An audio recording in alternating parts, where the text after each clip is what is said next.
What's up, everybody? You were tuned in to the Cris Ammo. podcast, episode 107. We're calling this one Big Energy Sunday tonight because we won't be able to do Big Energy Monday because situations and things have come up to where we're not be able to do the show tomorrow. So we're gonna do a night show tonight. Yeah. But that's pretty good because everything is fresh on our mind of what we saw today, and we're Mm. gonna get into it from college football to NFL to a little bit of the fights that happened over the weekend. So, without further ado, let's get to it.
And we are back. Crystal Mall Podcast, episode 107, Big Energy Sunday.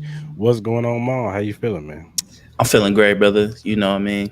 I'm sure you know why. So, man, so it was a great Sunday today, man. Lost my ticket though, so that sucked. But overall was good, man. How you feeling today? Yeah, I'm feeling good too, man. Weekend full of W's, but Mhm. just I had a few tickets, but I missed all my tickets today. So Yeah, my one team, all of them, my one team. yeah, me too. 1-6-1. Yeah, goddamn Niners, boy. Yeah, yeah, they messed me up too. Mm. So did the Colts. I thought the Colts was going to do Yep, something yeah, today, but I was wrong. I was wrong. Should have took the under, but it's all good, man. It's all good. It's always next week, right? yeah, we got a few more weeks left. And we got tomorrow too. We throw Yeah, something we got on a that little too something much. tomorrow. All right, man. Let's do a little college football week 3 recap, man. Yes, sir. Now, Friday there was a few games, but we're gonna talk about the game that we all know, UNLV. Yes, We sir. went against Kansas. Big Mm. game for UNLV, Hmm. to kind of test their parameters and where they at as far as Yeah. the team is. Kansas now, yeah, they lost to Illinois a week before, but they are a team that is ascending. They got some talent over there. They were ranked after before they lost to Illinois. They were like 22, I think. Hmm. Um, but they ended up losing last week. Jalen Daniels didn't really have a good game. But this week they're coming in, they're confident, thinking that it's just UNLV. We can get back on track. Oh, but were they wrong? They lost 23-20. UNLV pulled it out at the end. Um, Matthew Sluka, aka Sluka Doncic, was 7 of 18, 86 yards passing, but he had 19 yards carry, 124 yards and a touchdown. Um, Jalen Daniels, he was 12 for 24, 153 yards, two touchdowns, two INTs. Devin Neal was 23 carries, 120 yards. Look, this game came down to um, UNLV capitalized on Kansas's mistakes, and Kansas didn't capitalize on UNLV mistakes. Yeah. The big one was the fumble by Sluka. He got Yeah. sacked. He fumbled the football. It was about 10 Kansas players Mhm. grabbing at the ball. None of them got it. UNLV ends up getting the ball, and they end up actually scoring on that drive. Mhm. Um, and that was the difference in the game. And then, even when they had the lead, Sluga, he ran a big run to get them down to the 1 yard line. The running back and the running it in, and UNLV, stopped them on defense because Kansas did have time to march down the field, but they end up getting the stop. I think they sacked Jalen Daniels, and it was all she wrote. UNLV end up winning 23-20, and now they are ranked. First time they've been ranked in football. 25. They are the 25th ranked team in the nation. And hey, man, shout out to UNLV, man. They fought.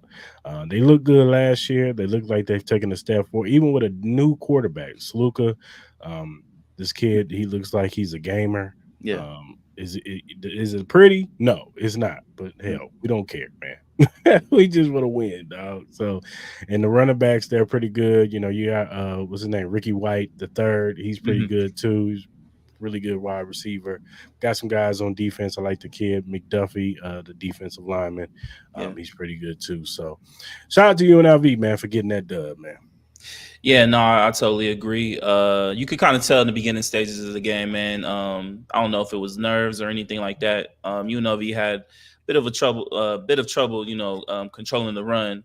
You know, you saw Daniels getting out, scrambling. He was able to get a touchdown and all that.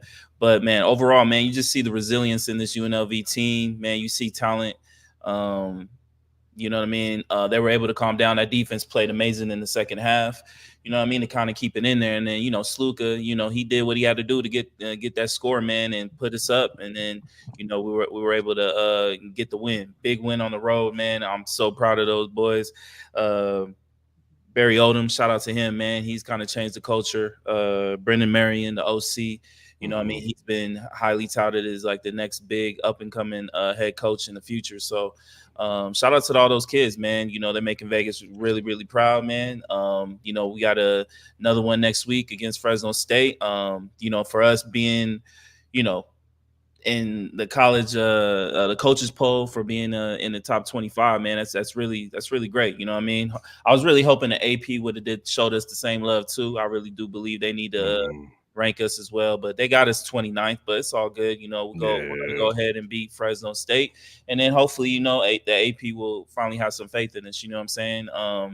Look, man, I don't want to look too far down the road, but look, man, if UNLV continues to progress, get better, it's a, I don't know the percentages of it, but we might have a chance. We might have a chance to potentially make the playoffs. Look, you just got to be top 12. That's all you got to Yeah. be. You know what I mean? So Yeah. I'm not going to put too much pressure on that right now. It's a week. No.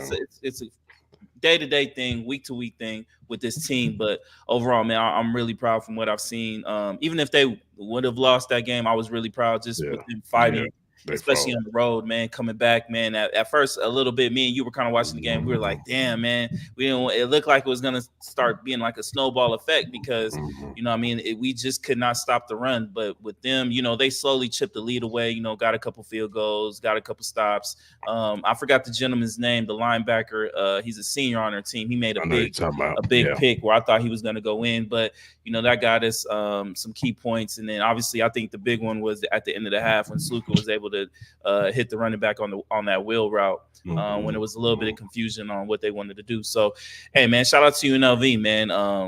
Yo, I really hope, man, that I won't be able to make it to the Fresno State game. Hopefully, I'm shooting for going to the Syracuse game, but man, hopefully Vegas shows out for this team, man.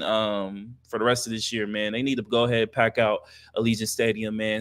Hopefully, they get to the point, man, where they can open up the top part of Allegiant Stadium because so many people want to support this team, man. This team definitely deserves it. Shout out to all those gentlemen. Shout out to the coaching staff, man. Very proud of y'all. Yeah, for sure, man. Shout out to y'all, man. Y'all definitely making the city proud for sure, for sure. Um, I'm just gonna run through until I get to the Colorado game. I'm just gonna run through these games. I'm not really gonna break them down. But Mhm. Georgia had a hard fought game with Kentucky. They won 13-12. They are the Surprised about number. that. I was Yeah, surprised about that. Kentucky, shout out to Kentucky, man. I know they yeah, lost, but they should have won that game, low key. yeah. They should So have.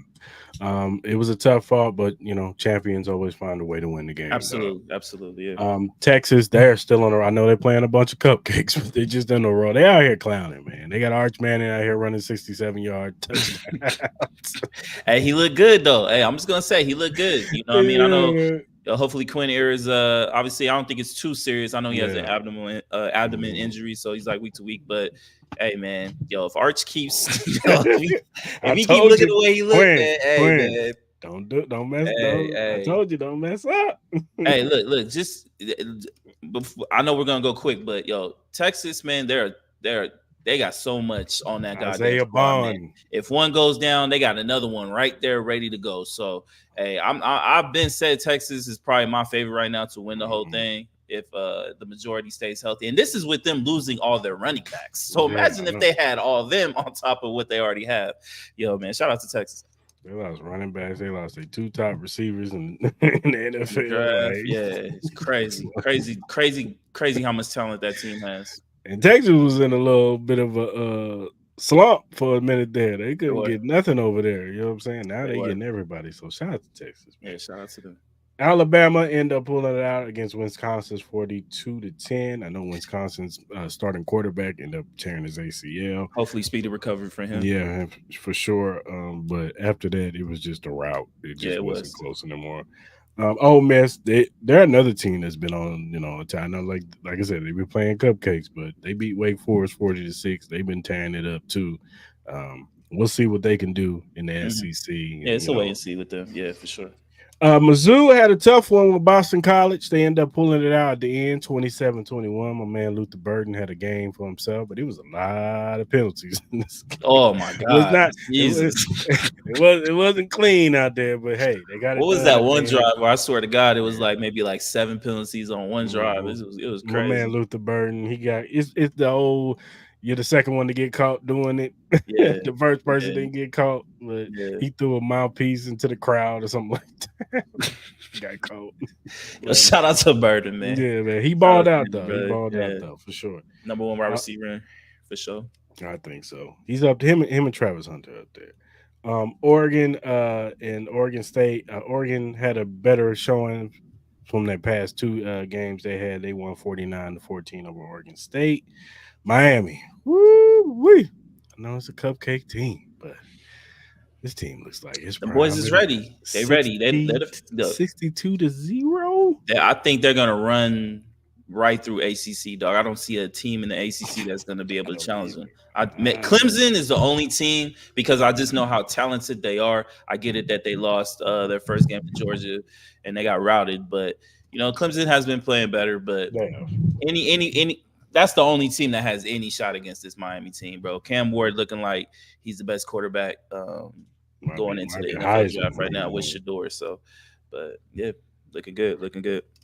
You got let's see, LSU had a hard fought game against South Carolina. No, South Carolina lost their starting quarterback too. Amazing They, game though. they had to back up, but he filled in nicely enough to get him in position to win that game. But LSU Mhm. ended up pulling it out at the end. That was the best game of the other day. Yeah, Notre Dame had a bounce back game. They needed this win. They beat Purdue 66-7. They needed this win, and all teams that needed. Well, we'll get into the next team that needed a win, but at all teams, they definitely needed this win. As So, a fan, how frustrated do you got to be being a Notre Dame fan, man? mhm. Like you let that game go. Shout out to Northern Illinois, man. They played their asses off in that game, man. But Mhm. as a Notre Dame fan, you had the playoff right there for you, man. You had a top seed right there waiting for you. Now you got to win out, and you got some tough games coming down the road. Mhm. So, it was a big win. Shout out to Marcus Freeman. I'm always rooting for him to succeed for Of sure. But course. I mean, they gotta find consistency, and hopefully they found it. Oh, FSU, Florida State University. Fall again to Memphis, 20-12. It's not looking good over there, Florida State, man. That quarterback is bad. They just call it, I've been said it. The just bench throw throw DJU. just throw in one of the backups. It's It's a- DJU, bro. He like, look, bro is terrible, bro. You can see the team has no belief in my man, Mhm, bro. mhm. He doesn't bring any fire. He doesn't bring any stability. Like, I hate to say it, I don't want to railroad on the kid, but my God, this team went from being top 5 to now 0-3. This is insane, man. They need to go ahead and just give the backup quarterback a shot. It can't get no much worse than this. You know It what I'm saying? can't. It really Throw can't. the running back there, son. Give him a chance. You know what I mean? Somebody. God Run damn. the Wildcat. I don't care, but For this is real, bro. terrible. This is terrible. But let's get into the game. Colorado State. Mhm. Colorado has been the kind of the talk of the college football. Yeah. Because of Deion Sanders, Shador Sanders, Travis Hunter, um, and if any team needed a big win this week, it was Colorado, and they Mhm, showed up and showed out this week. I know the quarterback for Colorado State and the wide receiver, what was his name, Hoyt Horton. mhm. Um, they was talking trash this week. They was running their mouth a little bit, and I don't know if the coach. If I was the coach, I'd have pulled them to the side, like, "Hey, man, don't give them no more motivation than what they need right now. Right, right, right, Everybody's right. already against them already. Well, Yeah. we need to motivate them." But they had already put it out on tape. Colorado ended up pulling it out 28 to 20 to 9. Shador Sanders was amazing. 36 for 49, 3 touchdowns. Travis Hunter was just as amazing. 13 catches, 100 yards, 2 TDs, and an interception. And Mhm. then LaJohntay Wester had 5 catches, 80 yards, and two Yeah. touchdowns. Man, it was just a good win for Colorado. They needed this. And I'm not tripping on what Shador Sanders said to old boy because, hey, you're going to talk trash. You gotta stand on that. And when he came over, try to shake his hand, it's like, nah, man, like you said, I was all hype. I'm done. You know what I'm saying? Nah, you can't mess with me. I'm better than you. You know, I Yeah. proved it last year, and I proved it more this year. So Right.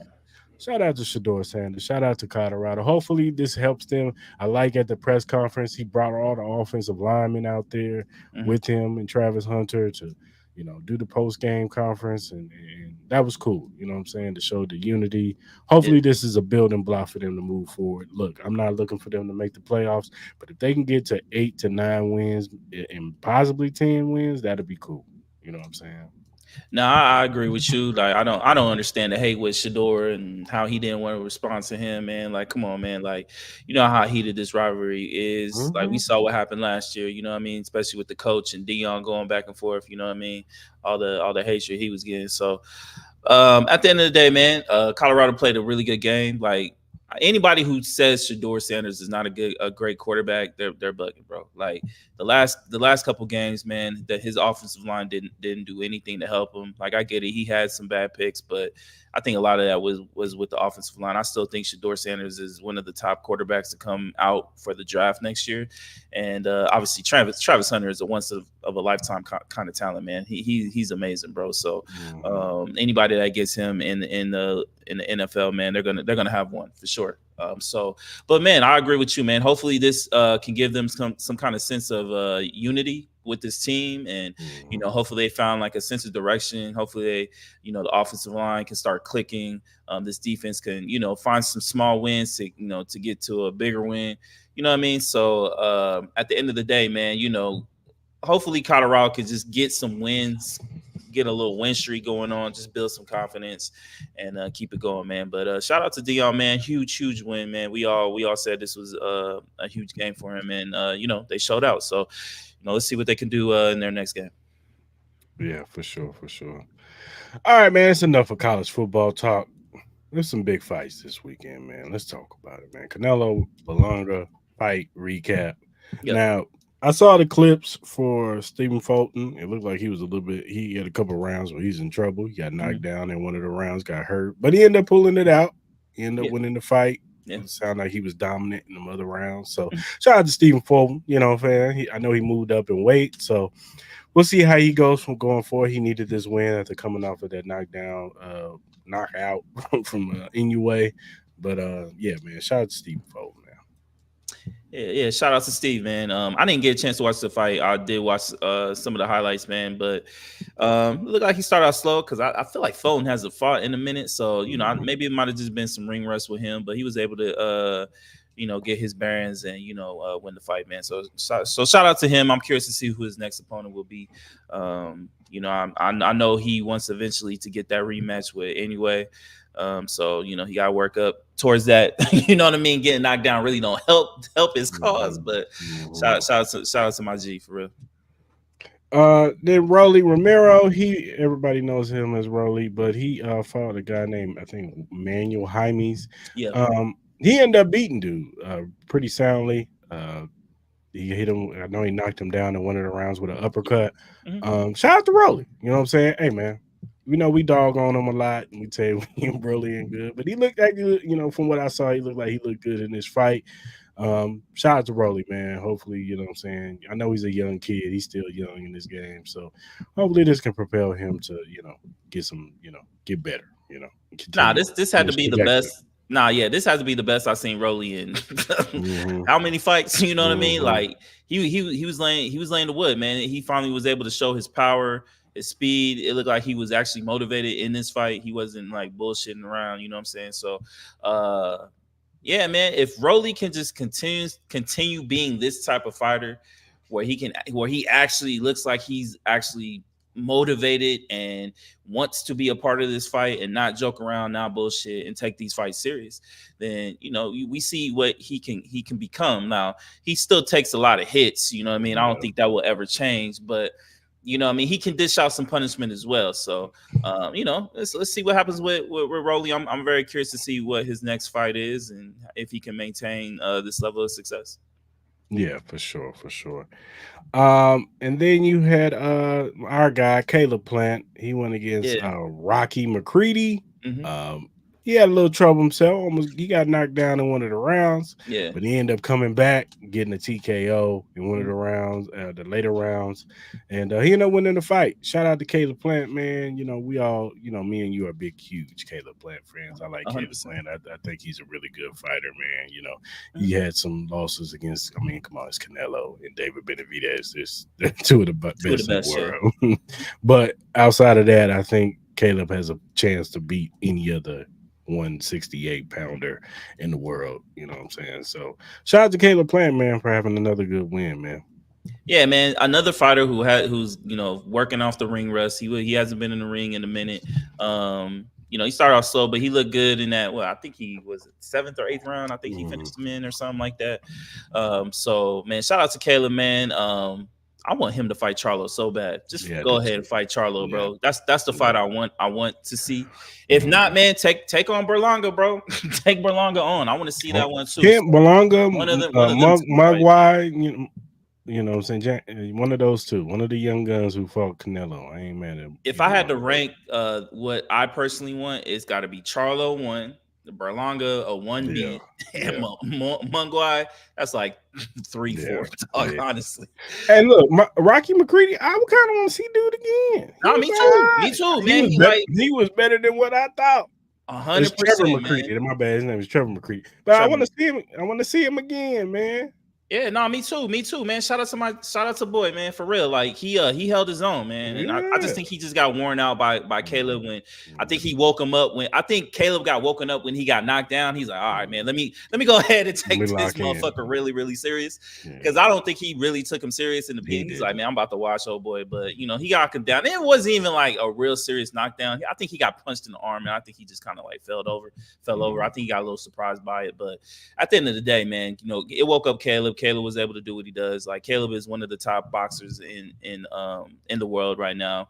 As you said, he lost to Canelo and David Benavidez, the two best boxers in the sport today, probably right now. So, yeah, man, I agree with you. I definitely want to see who we can compete against next. Then you had Laura versus Danny Garcia. Yeah, this one hurt. This one hurt my soul, bro. Danny looked like he was out of shape, man. He looked like Yeah, he ain't been in the ring in a while. yeah. He was getting dominated by Laura, and Hmm. Laura was just simply outboxing him. And then he just caught him in like the 10th round. I think it was the 10th round. He caught him with a Yeah. punch like right before the bell. He knelt down, got up. You know, the bell rung. Angel Garcia's father, was his trainer, Hmm. waved it off, said, "Nah, we're done. We're done." And he threw in the towel. And Lauren, the winner, he's the oldest middleweight champion ever. He's 41 years old. Hmm. So, and hey, props to Laura, man. His later career is almost better than his when he was in his prime. Like Yeah. my man's knocking dudes out. He's hurting people. Laura has never been known for power. Like he's always been known to be a great boxer, and a lot of people Mhm. knock him because they say, "Oh, uh he's boring." But yeah, man, shout out to Laura, man. Shout out to him. And Denny, it might be time to let it go, brother. It might be time to let it go. Um, Look, man, I've been a big Danny Garcia fan from the moment he started becoming more on television and stuff like that. Yeah, this fight hurt my soul, bro. This like I, now I know how Errol Spence fans feel. You know what I mean? Like real talk, bro. Like this shit hurt my soul, bro. Like I was really rooting for Danny. Like he's been out of the ring for a minute. I really still don't understand why he's been out of the ring for so long. But he just looked. I don't know, man. It seemed like he was already defeated by round 1, 2. You know what I mean? Like it didn't even seem like he just even. I don't know. Shit, cut me off. My bad. Let me get it. Yo, my man, cut me off, man. I was trying to give an emotional speech here about my man Danny, dog. Nah, man, but I was really hurt by the way Danny performed, man. I agree with Chris, man. He definitely needs to he definitely needs some soul searching. Whether he still has love for this boxing game or anything like that, man. The long absence, as I said, I'm very curious to know why he hasn't been so active in the boxing ring. But the way he got defeated, and then just the way the white towel was thrown in by his dad, it was like the end of a career in a sense. You know what I'm saying? I really hope it's not. But because how old is Danny now? How old is Danny now? Maybe like 35. 35. And I feel like usually in boxing, man, some of your better careers can be in your in your mid 30s. 36. Yeah, I feel like some boxers hit their peak in their mid 30s. But the thing about Danny Garcia is this, man. I like Danny too. I'm a big Danny Garcia fan too. I like Danny. But Danny and don't get it twisted. They were all close fights. Yeah, But when it comes to Danny, he always loses his biggest fights. he do. Like he lost to Keith Thurman Yeah, he did. when Keith was the man. Mm-hmm. He lost to Sean Porter, and a Mm-hmm. lot of people argued that fight. But I thought Sean is a tough out for anybody. He was a tough out for Earl Spence. He was a tough out for Terrence Crawford. Like he's awkward. He's all in your face. He's a football player who boxes. That's what he is. And Yeah, you know it showed in that fight too. Um, and then even in this fight, it was just and like I said, I get the layoff. Maybe if he fights again later this year, maybe he'll be in better shape and he can give it one more go. And I'm not mad at that. I don't know who you fight. Maybe a Danny Garcia versus Erickson Lubin fight mm-hmm. would be on the cards because both of them are kind of well, Lubin's a little way younger than him, but I wouldn't mind, maybe seeing that. And if he can't beat Lubin and Lubin handles him, then it's time to let it go. So I give him the benefit of the doubt of a layoff, but at the same time, like, okay, this is it. It's your last run right here. Like, and you can't wait a year to fight again. Like, you got to fight like November, bro, December. Yeah, he can't bullshit. He can't bullshit the next fight. Like he needs to be really engaged in it. And I didn't see the engagement that I normally am accustomed to with a Danny Garcia. You know what I'm saying? Like, so I agree with you, man. We'll have to see, man. Hopefully, Danny can get his act together, man, and find me personally, his love for boxing again. Because I really don't see the passion right now. Yeah, man, I don't see it either. I don't see it either. All right, let's go to the main event, man. Edgar Belonga versus Canelo Saul Yeah, Alvarez. Look, man, this fight went as bad as what I thought it was gonna go. Why don't people go to the body on Canelo? Why do they always headhunt? And that's how I feel like these young dudes and then their mistakes. And any fighter who fights Canelo is they headhunt. You know he got a chin. He ain't going that. You ain't going look. You ain't gonna be the one to knock him out. There's only one person I potentially think it can knock him down. Not knock him out, but knock him down, and that's David Benavidez because of his size. yeah. Mm-hmm. But other than that, if Triple G couldn't knock him out, And Triple G, look, I wasn't the Bivol big couldn't Triple do G. it. Bibble couldn't do it. Exactly. Bibble is about as big as David Benavidez. Maybe Benavidez can't knock down Canelo. Now that I think about it, because if Bibble couldn't do it, like I think Benavidez could. I think Bitter Beef has a chance to do it if they ever fought. You know what I mean?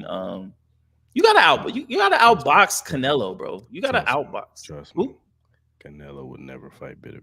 No, I know he's not. I know he's not. But Bitter Beef, I think, could knock him out. But and I definitely think Benavidez could because he running away from him too. So, and I think Canelo knows that. But look, Berlanga, man, he set himself up for failure in this fight, man. He did everything that he should have. He went out on the shield though. He went on did his go shield. the He did. He never backed down. He wasn't scared.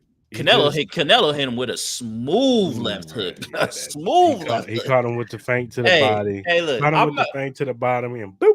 Yo, look, I know I talk shit about Canelo, but that shit was smooth as fuck. That might have been one of the cleanest left hooks I've seen. It was quick, powerful, and my man had no idea where it was coming from. But man, shout out to Berlanga, man. He gave it a shot, bro. But he's just another one of these young fighters that I don't think was ready for this fight. Like Mungwai, he wasn't ready for it. But Canelo gave him the opportunity, and he tried it, and it just didn't work. I think he had the wrong game plan, but I agree with you. Went on his shield.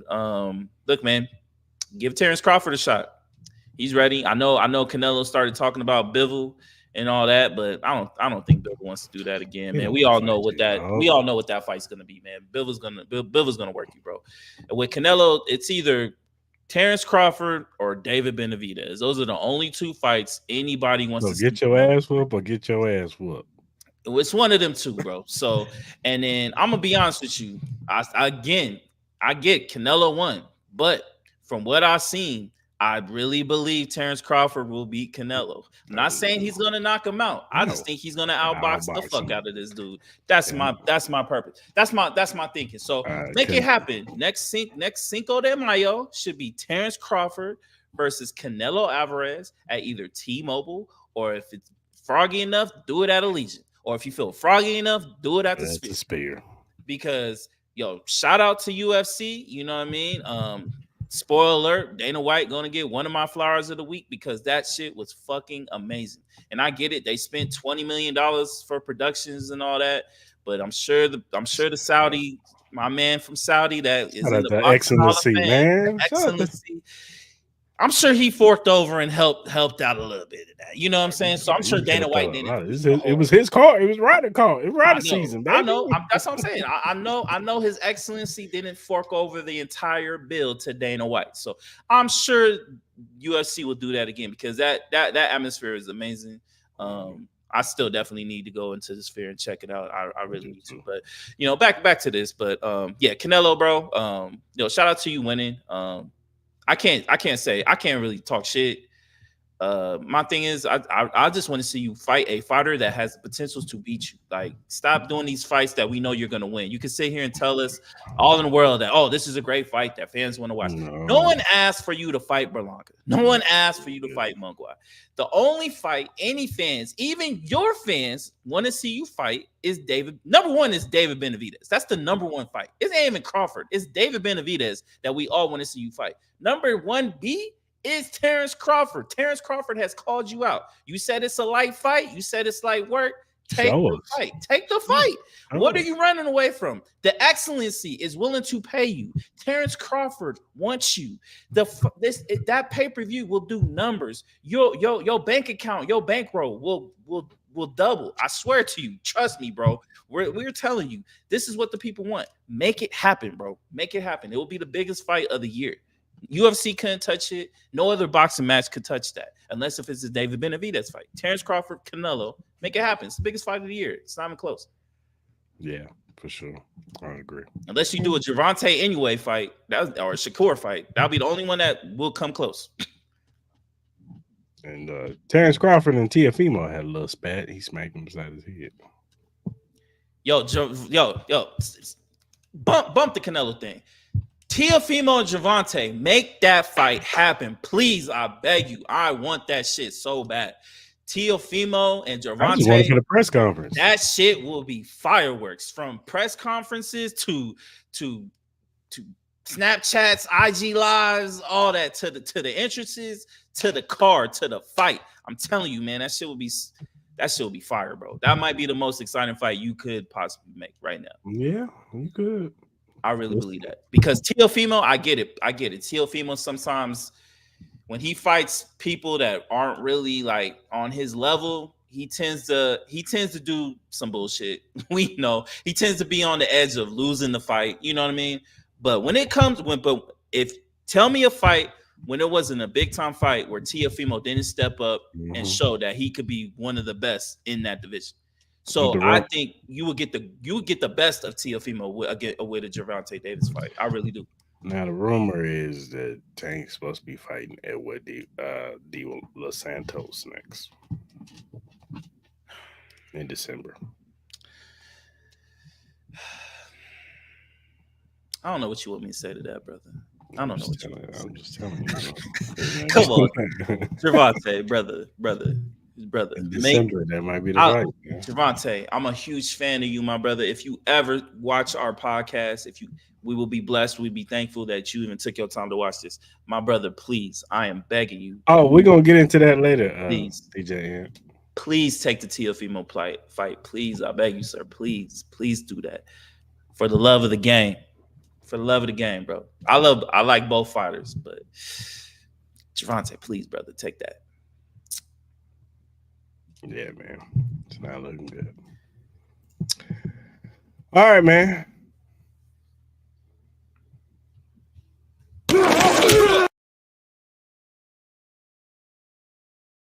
Bet USA short fire picks. Oh shit. I'm gonna let you. Uh, I'll let you go. you gonna let me go? All right, hold on 1 second. Oh, you not ready? I'll go. Nah, yeah. You go ahead real quick. I'm taking the Atlanta Falcons plus the 5.5, man. Okay, No, I ain't mad at that. I ain't no mad at that. AJ Brown. Yeah. Now Saquon is still there. I get all of that, but And Devontae Smith, don't and sleep on Devontae Devontae. Smith. And they got Jahan Dotson too. You're right. You're right. But still, AJ Brown is their guy, man. And when they don't have your guy, I give them a chance. I ain't saying Atlanta gonna win. I just think it's gonna be a lot closer than what people give credit for. And we still got to see this Philadelphia defense. Is this secondary really fixed? Because Green Bay had their way with their ass. That's true. And I know it's Jordan Love, but still, That's true. he had their way. So I'm going with the plus 5.5 for Atlanta. I'm also going to take the Guardians over the Twins. And I'm going to take the Dodgers over the Braves. Okay, well, we get from looking at it. I agree with you. I am taking the Falcons 5.5. I will do that. I will take the Dodgers a money line, and I will take. I'm gonna take the Astros plus 1.5. Okay. If you go to any of our social media platforms, you will see the Bet USA link. You can click on it. This is all for first time users. Sign up. Minimum $100 up to $5,000. You sign up, put the promo code JOIN125, and you will get 3 risk-free bets. What does that mean, Chris? That means that when your first 3 deposits of $100 or more or 5,000, it won't count against you. Yeah, it'll be free. It'll be like free betting. Can't beat that. Nah, You can't beat lose and that. you still keep your money. Oh man! What y'all waiting for, man? It's an easy Go to deal to Bet, do. go to the Bet US website and go sign up right now, and use our direct link on our social media site. All right. Yes, sir. Right on. Right on.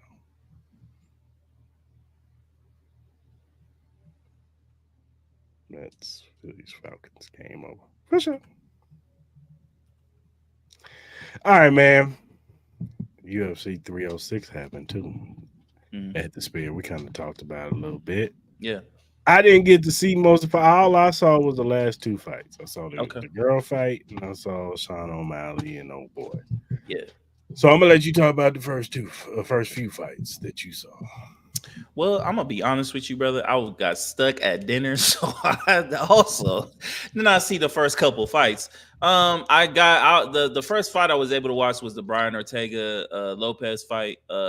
It kind of went the way I thought it would. The Lopez is amazing, bro. He Dana White even said it. He was screaming at him, talking about he wants his title defense. He deserves it, man. It's kind of hard to see who's gonna be able to defeat this man. This man is this man can do it all, man. He puts a lot of fear in a lot of fighters right now. Brian Ortega, he's no one to be. He's not a slouch, but he was getting worked, and that leg kick, his leg looked nasty in that fight too, man. So uh, Diego Lopez, he looked good. Then obviously I saw the two ladies fight.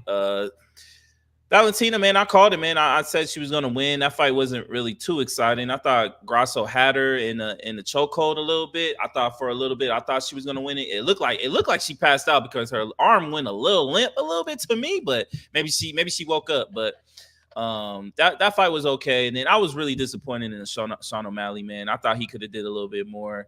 Marab was just, it was so easy for him to take Sean O'Malley to the ground, and then obviously it seems like the rumors were true where Sean O'Malley was having trouble with controlling the takedowns and having people on top of him and stuff like that. He wasn't able to get his stand-up game going at all. He wasn't able to find his reach. The weird movement that Marab was kind of doing, I think it kind of like confused him a little bit. You had some weird things going on where Sean O'Malley's corner was kind of trying to fake coach up Marab and all that, and you know what I mean? So it was a little disappointing. I'm very curious to see what Sean O'Malley does if he's gonna get a rematch with Marab. I don't know if Dana White wants to do that again. He seemed pretty disappointed in the two fights, the co-main event and the main event. But good thing is, we got the announcement for John Jones and Stipe Miocic in New York City in November. So I think that's really exciting that we got that news.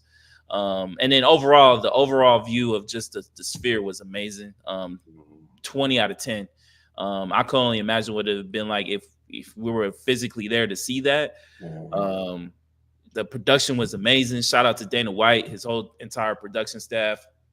That might be the best thing I've ever seen. The Sphere is a one of a kind venue. We live in a city where the venue is. We still haven't been there. I'm still waiting on the one event I want to go to. I wanted to go to this one, but tickets were mad nuts. I was not paying $4,000 for that. But no matter how spectacular it was, I think $4,000 for a ticket is insane. But yeah, man. Hey, man. Shout out to Dana, man. He put on a great show, man. For real. Yeah, I also caught it at the Alexa Grasso and Valentina Shevchenko fight. I just thought Shevchenko was just tougher. It was just Yeah. Nah. stronger. Yeah. Strong. She was just stronger than Grasso. Like Grasso couldn't handle her. Like Nah. every time she went down low, and even in the striking game, like Grasso's known for her striking game. She's a boxer herself, and Valentina was better than her in that too. Like she was catching her. So, but when it came to the ground game, she was just too strong for her. She just couldn't overcome that. And like you said, I did thought, and it was like the fourth round, like she caught her with that choke. Yeah, I think it was like third round, third or fourth Yeah, round. Yeah, you're right. I thought she had choked her out too. I was like, oh Yeah, snap, she gonna get her. And yeah, then she just kind of like got up, got yeah, out of it, and it was over. It was just yeah. like, Mm-hmm. yeah, Gracio just couldn't handle her power, man. She was just too strong for her. And man, shout out to Valentina, man. She earned that win. She did that, and it was kind of the same thing in the main and Sean O'Malley and your boy Moab. I just felt like he was stronger than him. He just kept taking him down, and Yeah, I don't know. Sean O'Malley looked like he just wasn't there mentally. Like I don't yeah. know if he just took him out of his game mentally because he just couldn't handle it, but. Mm-hmm. Yeah, man, Moab, he just was the better fighter that night. He was better than him, man. It's just shout out to Moab, man. Man, he I won. really believe that if Dana could redo it again, I really believe Alex Perez should have been the one headlining this card. Um, with the combination of the sphere I get it, he's Brazilian, but he has this kind of like, if you haven't seen his entrance, it has like this Aztecian type of feel to it. You know what I mean? So imagine if you're not very familiar with Alex Perez's entrances, he probably has one of the more elite entrances in the UFC right now, with his bow and arrow screaming tactic. I couldn't only imagine what that would have been like in the sphere, dog. You know what I mean? What kind of production they would have did behind that, and then just the overall, he's their number one box office star right now. So, um, I was a little. I know Dana probably wish he could probably redo that again as far as like the way he laid out all these fights, man. I think he really would really reconsider that. Yeah, for sure, for sure. All right, man. Um, let's do this NFL question. If you could rent one NFL player, who would it be? Where and why? I'm gonna let you go first, sir. Yeah, so I'm the one that kind of brought up this question because I saw the Adam Schefter said something about Justin Jefferson and potentially him going to the 49ers. So obviously, I thought in my head, I was like, how soccer players get loaned out, with money and stuff like that. So I thought it would be a cool little question, to figure out. So if you could loan a player out to a specific team for a year, what would it be? And I was thinking kind of long and hard, who would it be? And I came to Malik Neighbors and him getting rented out. And I went with your Kansas City Chiefs. I went with your Kansas City Chiefs. Malik Neighbors to the Kansas City Chiefs would be nice. Or I would probably go with the Pittsburgh Steelers because I think they need some receiver help too. Mm. Look, man, I'm selfish in this shit, so I went with my team. You know, I went with my team. Yeah. But it's not what you think. It's not on the offensive side. It's on the defensive side. Boy, if we had Fred Warner in the middle of that field. Boy, because we sure hell needed him Oh, today. Fred Warner, yeah. Yeah, boy, if we had Fred Warner and I love Nick Bolton. I'm a Nick Bolton truther. I love Nick, but he ain't Fred Warner, baby. We had Nick Bolton on the Chiefs. Fred Warner on the Chiefs. Look, if I can rent out a player that I know that potentially could possibly get rented out to my team, obviously it has to be a quarterback. I think it has to be Aaron Rodgers, man. I think he'll be the only one that would logistically be available for a loan. DJ Stroud. I don't think the Houston Texans would loan him because they're in the title contending. I'm thinking about teams that would actually consider loaning the player. You know what I mean? Like I don't think the Texans would loan CJ Stroud right now. I don't think the Green Bay Packers would loan Jordan Love, or I don't think the Chiefs would loan out Patrick Mahomes. Of course, if I had my answer, it'd be take Patrick Mahomes away from y'all motherfuckers and bring him over to the Raiders. That would be my number one answer. The way he was looking today, yeah. But I'm thinking about in the sense of like where the team is at. You know what I mean? Could they wait a year maybe or something like that? Aaron Rodgers is getting a little old. You don't know if he's going to come back or not. Loan him to us for a year, maybe get a pick, maybe get some money for him, whatever the case. I know in soccer they usually loan money, but in NFL I think the biggest capital will probably be a draft pick. So how much do you think it costs to get Aaron Rodgers? Like for a loan next year, 2025, he don't want to be with the Jets no more. How much do you what draft pick? Because I don't think it's gonna cost a first round pick. I low key think it would probably be maybe like a third or fourth. I would think. I don't think it would be. I don't would think you give a third up. Would you give a third and fourth, or a third round pick? Let's say it's a third. Would you give I would. For 1 year, I would totally do it. I really would, because the way our defense is, I said it. I think we have a top 5 defense. We have the offensive pieces. I think Zamir White is a good running back. Alex Madison is a good backup. I think Devontae Adams is one of the best receivers in the game. I think we have one of the best number 2s in the game, is Jacoby Myers. Brock Bowers is literally going to become the best fucking tight end in the league, and that's not even counting Michael Mayer. Michael Mayer is a really good tight end as well. So I think, and then our offensive line isn't that bad. We're gonna get Jackson Power here soon. I don't think he played today, and then I just think if you add, all we need is a quarterback. You saw what we did. I know we're going to talk about it here in a little bit, but you saw what happened in Baltimore. Our defense is good. The only we just get tired. That defense just get tired. You know what I'm saying? So, yeah, I would definitely do Aaron Rodgers. I really would. He was the only one I could really think that would possibly get loaned out would be Aaron Rodgers. Maybe I don't know. Maybe Josh Allen. Maybe I don't know. I don't know if they would do it if the Hell no, loan man. capability. What?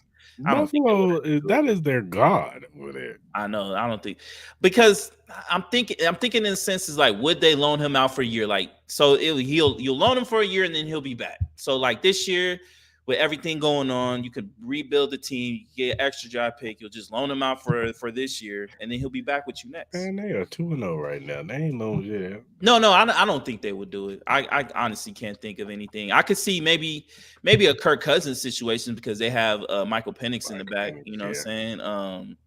You get Sam Darnold the way he playing I right now. think the Browns would do Deshaun Watson in a heartbeat. He wouldn't even get loaned out. He's like, y'all can have him and keep You his don't want that. ass. You don't want that. Even You though don't they want them. won it. You don't want them Even though problems. he did make a throw today, but still no. Yeah. No, I think the only one would honestly be Aaron Rodgers. I don't think because even I know we're gonna talk about this. So I ain't gonna say too much right now, but yeah, Yeah. that would be my one for my team. Well, let's go ahead and get into it, man. Week 2 recap. There's a lot of shit that went down today, man. The crazy games today, man. But let's go on and get into it, man. Saints, man, putting the beats Yeah. on the Cowboys, man. 44-19. Derek Carr, 11 of 16, 243, 2 touchdowns, 1 interception. But the man of the hour was Alvin Kamara. He looks like he's back to being prime. hmm Alvin Kamara. hmm 20 carries, 115 yards, 3 touchdowns. He also added a touchdown on in the air with 2 catches and 65 yards. Rashid Shaheed had 4 catches, 96 yards and a touchdown. Tyrann Matthew had an interception too. Dak Prescott was 27-39. I think that's 293, a touchdown, 2 INTs. CD Lamb had 4 catches, 90 yards and a touchdown. Um, Man, this game was over before it ended. Yeah. Like the Saints was all on them. And look, we was praising the Cowboys for week 1, but this is why the NFL is a week to week league, man. You know what you did last week, that's cool, that's cute, but you got another team coming up this week, and you Yeah. got to strap it up and do it again. And Cowboys look like about what I thought they was gonna be this year, not a playoff team. They went against the real play, and maybe we should put some more respect on the Saints. We didn't put no respect because we don't think Dennis Allen is that good of a head coach. But hell, he got that defense playing good, and I know they went and got a new offensive coordinator. I forgot who they went and got, but supposedly he's doing wonders for this offense, and he's showing it because Derek Carr is playing out of his mind right now, and as long as he can stay upright and not get hurt, and because Derek Carr is known for getting hurt or having that game where he throws some picks and looks bad, and once he gets a little rattled, gets sacked, he don't look good. So, but for right now, for the past 2 weeks, the Saints look like the best team in the league. And I know they play Carolina and then they play the Cowboys, but man, shout out to the Saints, man. Hey man, I told y'all last week that Derek Carr owns the Dallas Cowboys in Dallas. I said Mhm. that, bro. I was like, I didn't expect this though, but I didn't either. Derek Carr looks like how he looked when we were the number 1 seed in the AFC that one year before he broke his Mhm. ankle. Like he looks that good. He looks that confident. Clint Kubiak might be the savior for Derek Carr's career at this particular time. Um, Is that Alvin the Kamara, OC? yeah, he's an OC. And He like his daddy. yeah, you know what I mean. Gary was good at being an OC. Right. So, and I apologize to Alvin Kamara. I said that on Twitter. I thought you were kind of like heading towards the end of your career, kind of the Nah, way you bruh. were kind of looking. Nah, bruh. But my man, maybe it was just you going through what you had to go through last year and your legal battles and all that. So, Alvin Kamara looks amazing. He's He probably the number does. 1 running back in fantasy right now. That defense looks, I thought was old, but they look young. They look like they're They spry. Cameron flying Jordan looks around. amazing. They are Um, flying they around. they they are flying around. They are knocking people around. Tyron Matthew look like he's old Tyron Matthew. Nah, he really do, man. He really do. I don't know what's going on out there. They need to be tested. All that they need that piss test. They need something because I don't know what's Man. going on in New Orleans right now. But They look like the best squad, and they ain't even close right now, dog. This is the second week in a row they scored 40 points. The second week in a row they scored Yeah, 40 points. The second week in a row they scored over 30 before the first half. first half. Yep. So, look, man, the Saints. Look, this. Honestly, we might need to apologize to the whole NFC South at this at Because you this got the point. Saints, the Bucks, and we'll get into the Bucks Minus next. the Panthers and all that. We'll Yeah, see how the Panthers Falcons terrible. do tomorrow. But even the Yeah, Bucks, I know we're going to talk about that game. They're 2-0, and I think well, I thought they looked impressive. yeah, we're going to So, talk about but and then to get with the Cowboys, like I'm not surprised me to say the neither. least, man. You know what I mean? This is what the Cowboys are. We didn't think they were like we all thought, me and you both, were they were a French playoff team. They have some holes like CD Lamb. You know, if you can stop CD Lamb, this offense really can't really do. Even though Tober had a decent game Yeah, today, but but we know this offense goes as far as CD Lamb will take yeah, them. You know what I mean? And he's the only reason why Dak will be able to have his statistics right now. They don't have no running game at all. Zeke looked old like he used to. They're not giving Rico Dowdle any starting position. They even had what's his name? Deuce Vaughn. He got a couple carries, and yeah, it was okay. None impressive. So Cowboys got some stuff to figure out. I know yeah, they're on the high with the Brown situation, but I think that was more of a Deshaun thing than them being a great team. So yeah, it's going to be interesting to see how they look the next couple weeks. yeah, for sure. Buccaneers end up beating the Lions 20-16. Baker Mayfield was 12 and 19, 185 yards, a touchdown, and one INT. Chris Godwin had 7 catches, 117 yards, and a touchdown. He looks like he's back in rare form. Yeah. Jameer Gibbs, Jared Goff was 34 of 55, 307, and 2 INTs. He didn't have a good game. Jameer Gibbs, 13 carries, 84 yards. David Montgomery added 11 carries, 35 yards, and a touchdown. And Amon St. Brown, he looked like he was in rare form, 11 catches, 119. Jamison Williams had 5 catches for 79 yards. Yeah. It was a close game, came down to the wire. Mhm. But Buccaneers ended up pulling it out in the end. Baker Mayfield had a couple good runs. Um, and it was a defensive struggle, but Detroit had it at the end, but they just couldn't convert, and they end up losing at the end, man. So shout out to Buccaneers, man. They did enough to win that game, man. Their defense really showed out today, and Baker Mayfield made enough plays to win this game, and they look like they're one of the ones in the NFC that's going to make some noise. So, and look, this doesn't look bad. I don't think this looks bad on Detroit. They just got to figure some things out. You know what I'm saying? This is one of Jared Goff's bad games. So if he can bounce back from this, but they got too many weapons. And look, your boy, what's the boy name on defense? Hutchinson. He looked like Oh, he and was Hudson, yeah, like what 3 or 4 sacks or five yeah, sacks today or something like yeah, that. my man was out here in the backfield killing it. So it wasn't the defense fault. It was the offense fault. Yeah. So, Detroit's gonna be fine. They'll be all right. They just gotta clean some stuff up on that offense, and they'll be all right. Yeah, and I think they even lost their middle linebacker. I think he's a big key to their defense too. I think he was out with a concussion. I forgot his name, but look, man, Baker Mayfield. He looks he looks like the Baker Mayfield people expected him to be when he first came out in college. I think this is the Baker Mayfield the Cleveland Browns were expecting. Like I know they got it for 1 year, but they didn't see the consistency in it. Um, I'm very happy for Baker. It seems like he found his home. He found his franchise. He was able to rejuvenate his career. And Mike Evans didn't even have a really good game. You know, he had an okay game. Was pretty quiet.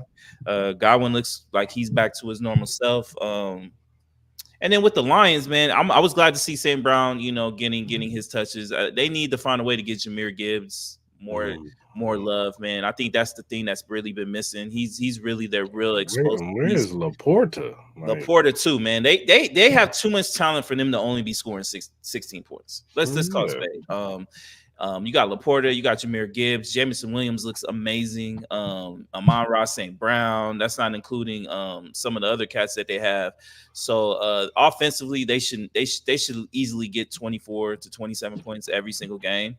They're gonna need to find that. I know their coach Dan Campbell had a little hiccup in a particular call and some time management, but that comes with the territory with him. But overall, I do approve of him as a head coach. He's shown that he deserved to be the head coach. He's going to gamble a lot, but you just got to take the good with the bad with that. So I agree with you. The Lions will be fine, but this was a big win for the Bucks, especially on the road, and getting their revenge from that playoff loss they got last year. Yeah, for sure, for sure. Um, 49ers ended up losing to the Vikings 17-23. Brock Purdy was 28-36, 319, touchdown, one INT. Hmm. Uh, what's the name? Kid named I forgot. I ain't write his last name now, but the running back Jordan Mason. had Mason, yeah, 20 carries, 100 yards, and a touchdown. Debo Samuel had 8 catches, 100 yards. George Kittle had 7 catches, 76 yards. Fred Warner had a sack. Nick Bosa had 2 sacks, but I know he got hurt in the game too. But I think he came back in. I'm not sure. Um,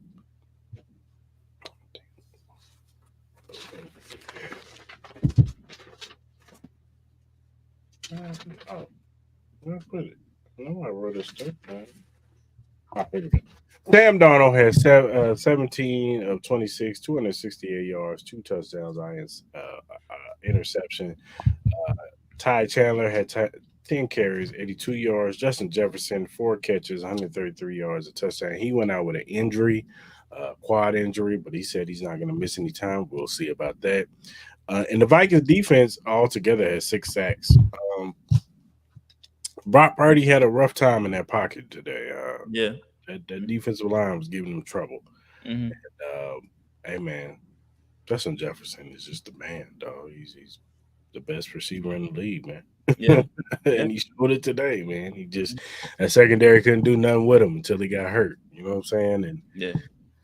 that's why I think the score was indicative of what it is, because I think it could have got worse. And shout out to Sam Darnold, man. It just looks like that Sam Darnold just needed a good offensive head coach to reel him in, to pull out the things that people saw in him from USC. Um, he's got real weapons around him, especially at number one wide receiver in Justin Jefferson. You got Aaron Jones. You know, you got a few other players on that squad, and uh, looks like that defense is playing pretty good, man. Brian Flores, say what you want. People talk about Brian Flores as far as the Miami head coach, which I think he got a bad rep there too. I think the owner ruined that for him. Um, but Brian Flores is a very good defensive head coach, or defensive minded defensive coordinator. I mean, Hmm. he can call some defense now. He did it with New England, and he's doing it now. He was okay with the Steelers. He went over there with Mike Tomlin, did his thing. Now he's over here with the Vikings. Shout out to Brian Flores. He's got that defense doing their thing, man. The Vikings, they all right, man. They might be better than what we thought. The thing about it was we both said it. Like, if Sam Darnold can look like something in this offense, they got a chance. They Yeah. do got a chance. I'm not saying they can win the Super Bowl or anything, but they possibly can make some noise in the NFC and possibly get one of them wild card spots. But we got to see. But through 2 weeks, they look good. Nah. Yeah. Nah. They do. Look, they got the division lead right now, so that says something. Even though it's the first 2 games, and then on top of that, they did it without Jordan Addison. Addison was out in this game as well. So, and then you got to see how Jefferson is with. I think he had a quad injury or something like that. So hopefully it's not too serious where it keeps him out any games. But look, man, Sam Darnold looked good. I think with him being under Kyle Shanahan and now him going to O'Connell, I think it helps a lot. You know what I mean? He's under some competent head coaching. Now, we know what he went through with the Jets. It really wasn't the best situation that he went through, and he was just able to find his own and figure things out and get the right opportunity. Now he's taking advantage of it. So, happy for Sam Darnold, man. Really impressive win. I'm pretty shocked how dominant they were against this Niners offensive line. This offensive line should be known as one of the best, if not the best, especially with Trent Williams. It wasn't like Trent Williams was not playing. Jordan Mason was able to get his 100 yards. I know he's looked impressive. I know he's not Christian McCaffrey, but he looked really good. Still waiting on that Brandon Ayuk signing. He got the $30 million, and he's still not showing his number one proof. Mm. You know what I mean? I think that's an issue right now. And maybe So it's Russ. He didn't do no maybe it's training trust. camp. You Maybe, know. maybe, maybe. But even then, CD Lamb had it, and we saw things where it's like, all right, CD's back. You know what I mean? Jamar Chase was gone. We saw it today. We saw Jamar Chase being Jamar Chase a little bit. So um, we need to see Brandon Ayuk be Brandon Ayuk, the explosive player, getting his eight catches, 100 yards, TD. He hasn't made no impact these first two games at all. You know what I'm saying? So we got to see that. But overall, man, I'm not worried about the Niners at all. But it was definitely more of an impressive win by the Vikings. The Jets end up beating the Titans 24-17. Aaron Rodgers, he was 18 of 30, 176 yards, two touchdowns. Brees Hall had 14 carries, 62 yards. Yeah, And Brady Allen had 7 carries, 33 yards, and a touchdown. Um, Aaron Rodgers looked a little bit better in this game, a little bit more fluid. Um, it was all about the running game. It was, this game was kind of like the defense did enough. Will Levis gave him a couple, bad picks. You yeah, saw yeah. my man Brian O'Callahan was like, "What the f are you doing? What the f was that?" So this is Will Levis being in prime form, man. He's gonna turn that football over, and Aaron Rodgers made enough plays to win this game. That's how I look at it. Yeah, man. Honestly, I wasn't really too impressed by this win. A win is a win. I get it, but it was nothing to be impressed about. Look, with Will Levis, it seems like we're just gonna get one goofy interception every week at this point. Like it's gonna be something that's just mind-boggling.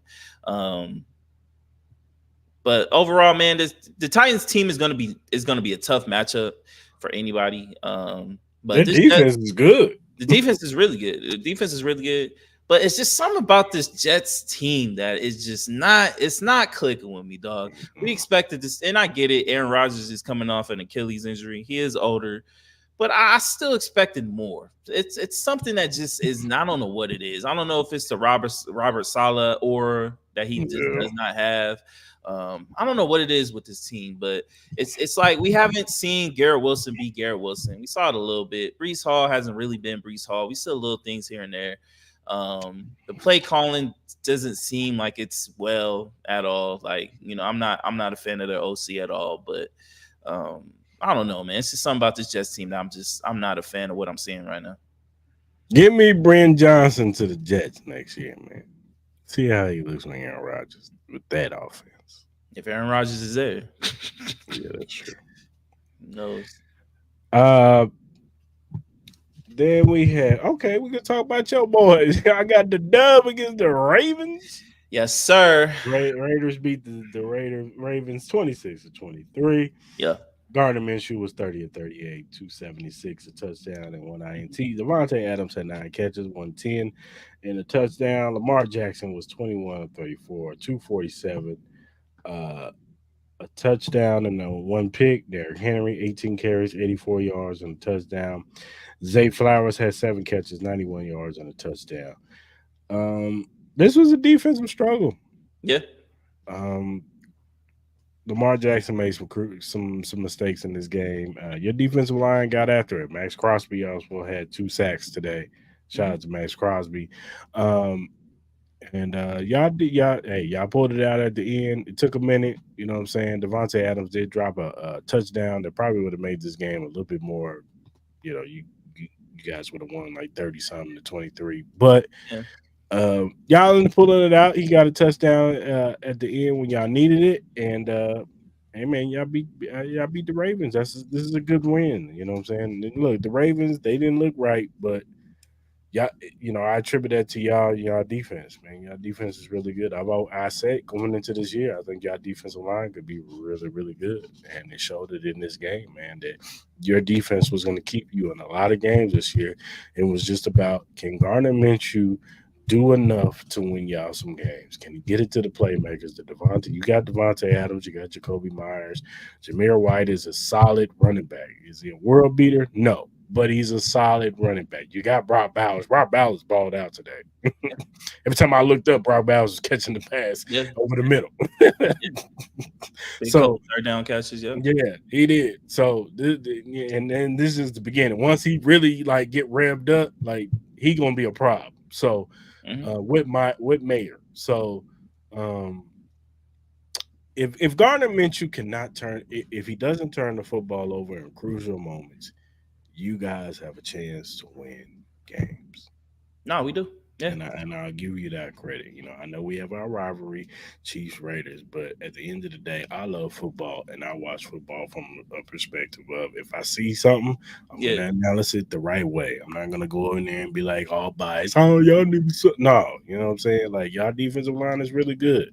You know what I'm saying? Y'all secondary, Jack Jones is the real deal. I give it to him. You know what I'm saying? Yeah. And y'all did what y'all did. Even though Flowers probably got that off of other wide receivers. You know how they do. They move them around and put them on other corners or whatever. And so y'all got the dub, and this is a good dub. This is something that y'all can take with y'all into the next game. Like, hey, we just beat a AFC team that's always at the top.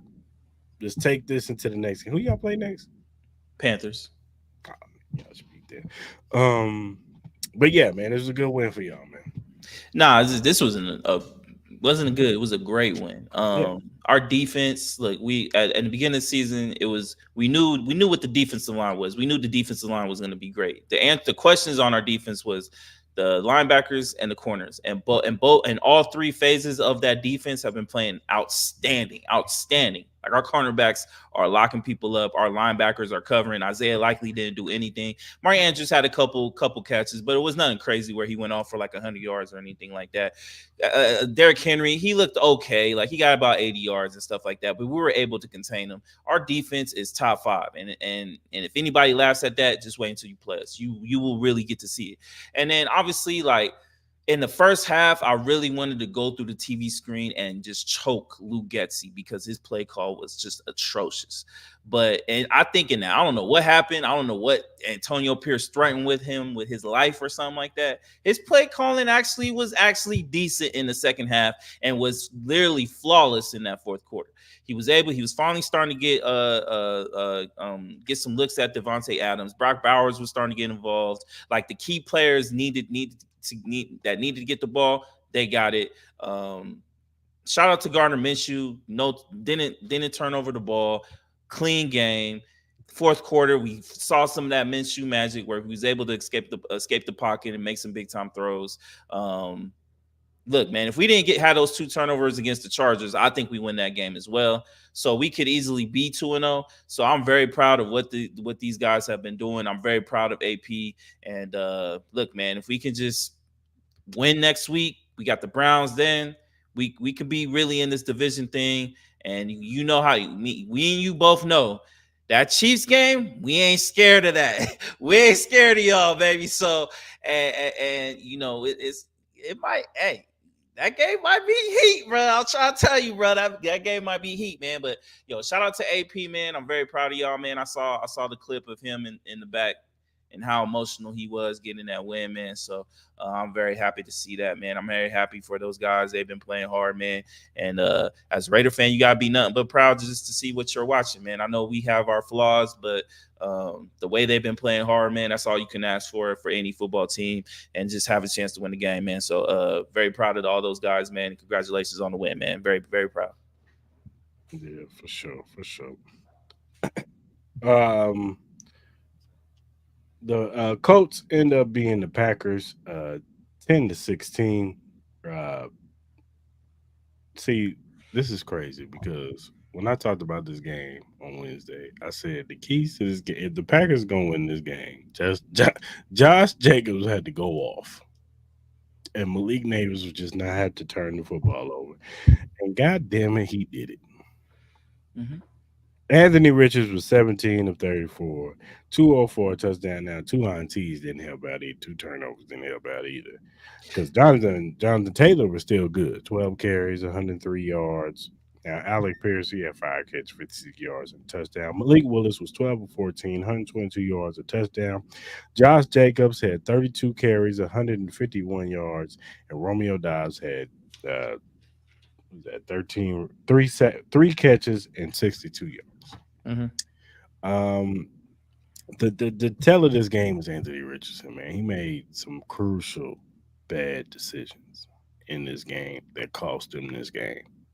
They possibly could have won this game had he not made those crucial mistakes. Now there were some drops.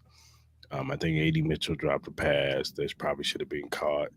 But other than that, Anthony Richardson, look, I'm not gonna dog on the kid because I know you texted me earlier and said he wasn't that good. He sucked. Just today, I don't think he overall sucks, but today he was bad.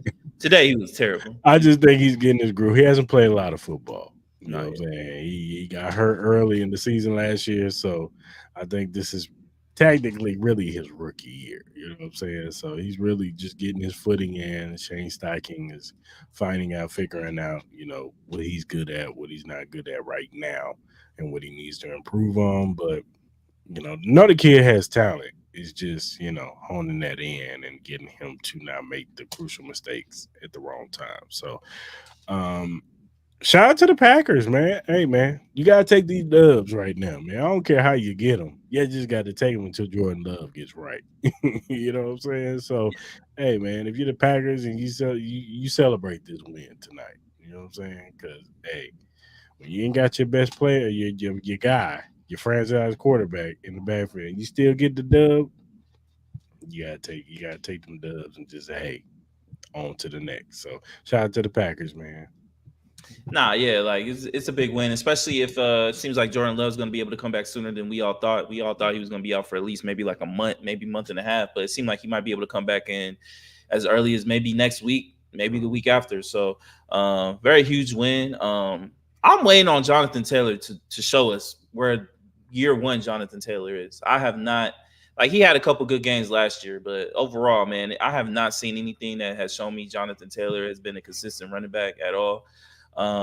Anthony Richardson, I get it. Like I did text you that he was terrible, but like I'm just talking about the I game. I'm thought not talking. Jonathan Taylor had some good runs today. He did, but not. I'm waiting for the Jonathan Taylor I was that we saw year one.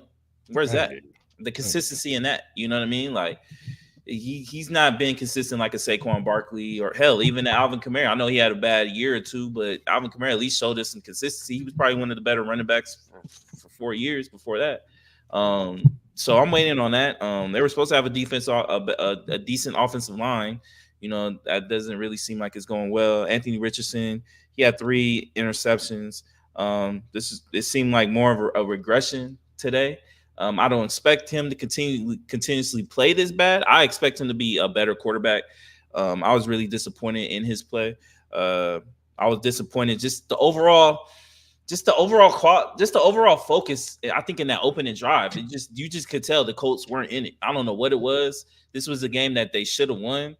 Um, so they got to do some soul searching, man. These are the games that they need to win, and if they want to build any kind of culture or have any chance to make any noise into trying to get a chance to make in the playoffs or even win this division, they got to win these games. So this is a big loss for them.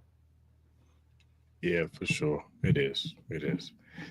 The Seahawks end up beating the Patriots 23-20. Geno Smith was 33 of 44, 327, one touchdown. DK Metcalf had 10 catches, 29 yards, and a touchdown. Jackson Smith and Jigwa had what was that? I think that's 8 catches, 117 yards. Mm-hmm. Um, look, man, it was all defense. Gino actually had a better game than he did the week before against the Broncos. He ended up marching them down and getting the win, the field goal. Um, Seahawks are a weird team, man. They got all this talent. You got, like you said, you got DK Metcalf, you got Jackson Smith and Jigba, Tyler Lockett. I know Kenneth Walker didn't play this game; he was hurt. Um, but they still got enough on this team to win. The Patriots, we said it. they're gonna be a scrappy team because that defense is always gonna keep them in games, man. They got a really good defense, Hmm. really good defense. And Jacoby Brissett, if he, as long as he don't make mistakes and just manages the game, and Ramondre Stevenson has a really good game, um, they can be in any game because that's how good their defense is. And Yeah. Jerron Mayo, he's a defensive minded guy. He's gonna coach that defense up. So, um, but Seahawks is just a weird team. It's hard to Yeah. kind of gauge them. They go as Geno goes. Yeah. They And do. Gino had a really good game today, Yeah, he did. especially in big spots when they needed him. He made some big plays today, man. So I can't hate on Gino today. This Gino can beat a lot of teams with this team. So, um, shout out to Geno Smith, man. He won this game, and hey, man, I can't. There's nothing else I can say. I was really impressed by the Patriots. Mm, I know a lot of people in media consider them to be one of the two, maybe three worst teams in the league. That clearly isn't the case, man. This team is really gonna scare a lot of teams. Um, Obviously, I'm curious to see if their offense can improve with Jacoby Brissett.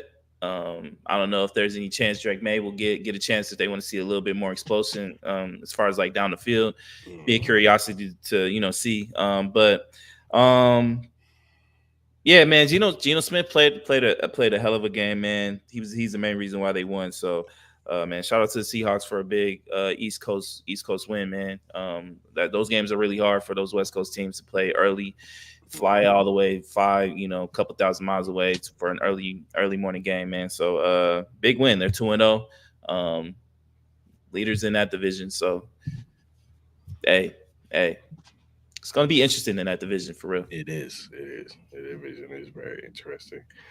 Um, Washington ended up beating the Giants 21-18. Daniel Jones was 16 of 25, 178 yards, two touchdowns.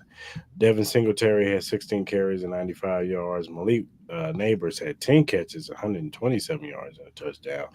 Jaden Daniels had 23 yards, 29, 23. He was 23 of 29. I ain't ready to push the name down. But he had 10 carries at 44 yards. Brian Thomas Jr. Wait. Oh, Brian Thomas Jr., the running back, had 17 carries and 133 yards. Zach Ertz had four catches, 62 yards. Um, hey man, look, I'm not an advocate for Daniel Jones. I still think he's a bad quarterback. But did he play a little bit better today? He did. And this game came down to a Malik Neighbors drop. If Malik Neighbors doesn't drop that pass to the sideline, the Giants possibly win this game. Mm. So their defense played a whole lot better than they played the week before against the Vikings. Um, Look, man, like if Daniel Jones could just manage the game and not turn the football over, they'll be a okay team. I'm not saying they're gonna make the playoffs, but they'll be a okay team. Yeah, They do. Malik Neighbors is showing that he is a talented kid. That kid is really talented. He just need to get a quarterback that can get him the football, and he got it today. yeah, You know what I'm saying? So, and Jaden Daniels, he's poised in that. You know what I'm saying? When the game is on the line, he made things happen with his legs. He looks like Lamar Jackson back there sometimes when he's running the football.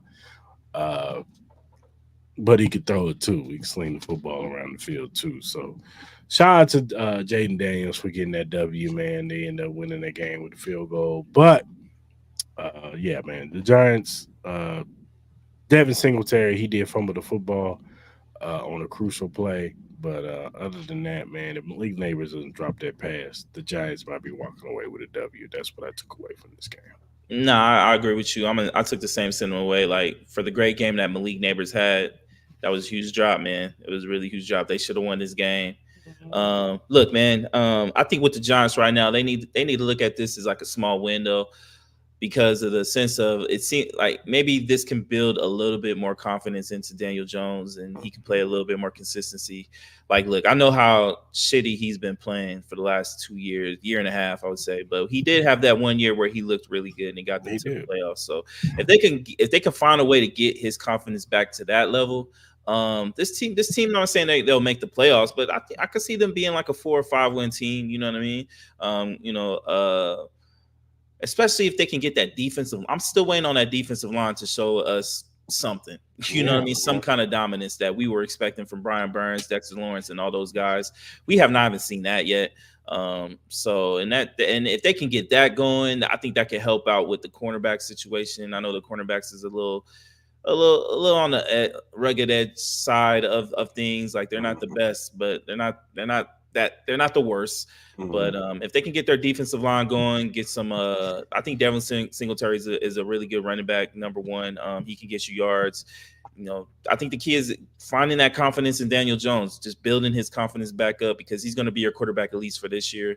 And then just see how it goes. But shout out to Malik Neighbors, Jaden Daniels. I need you to protect yourself a little bit better, my guy, because you will not last until week 8 if you continuously keep getting hit. Like you got hurt a little bit earlier today. I do not want to see you get hurt, man. I don't want to see you go through like a RG3 type of situation where that's the last thing I want. And that honestly ruined RG3's career, like because he was never the same after that injury. And that's the last thing we want to see you do. So please protect yourself a little bit better. You don't need to run into guys all the time. Slide, it's okay.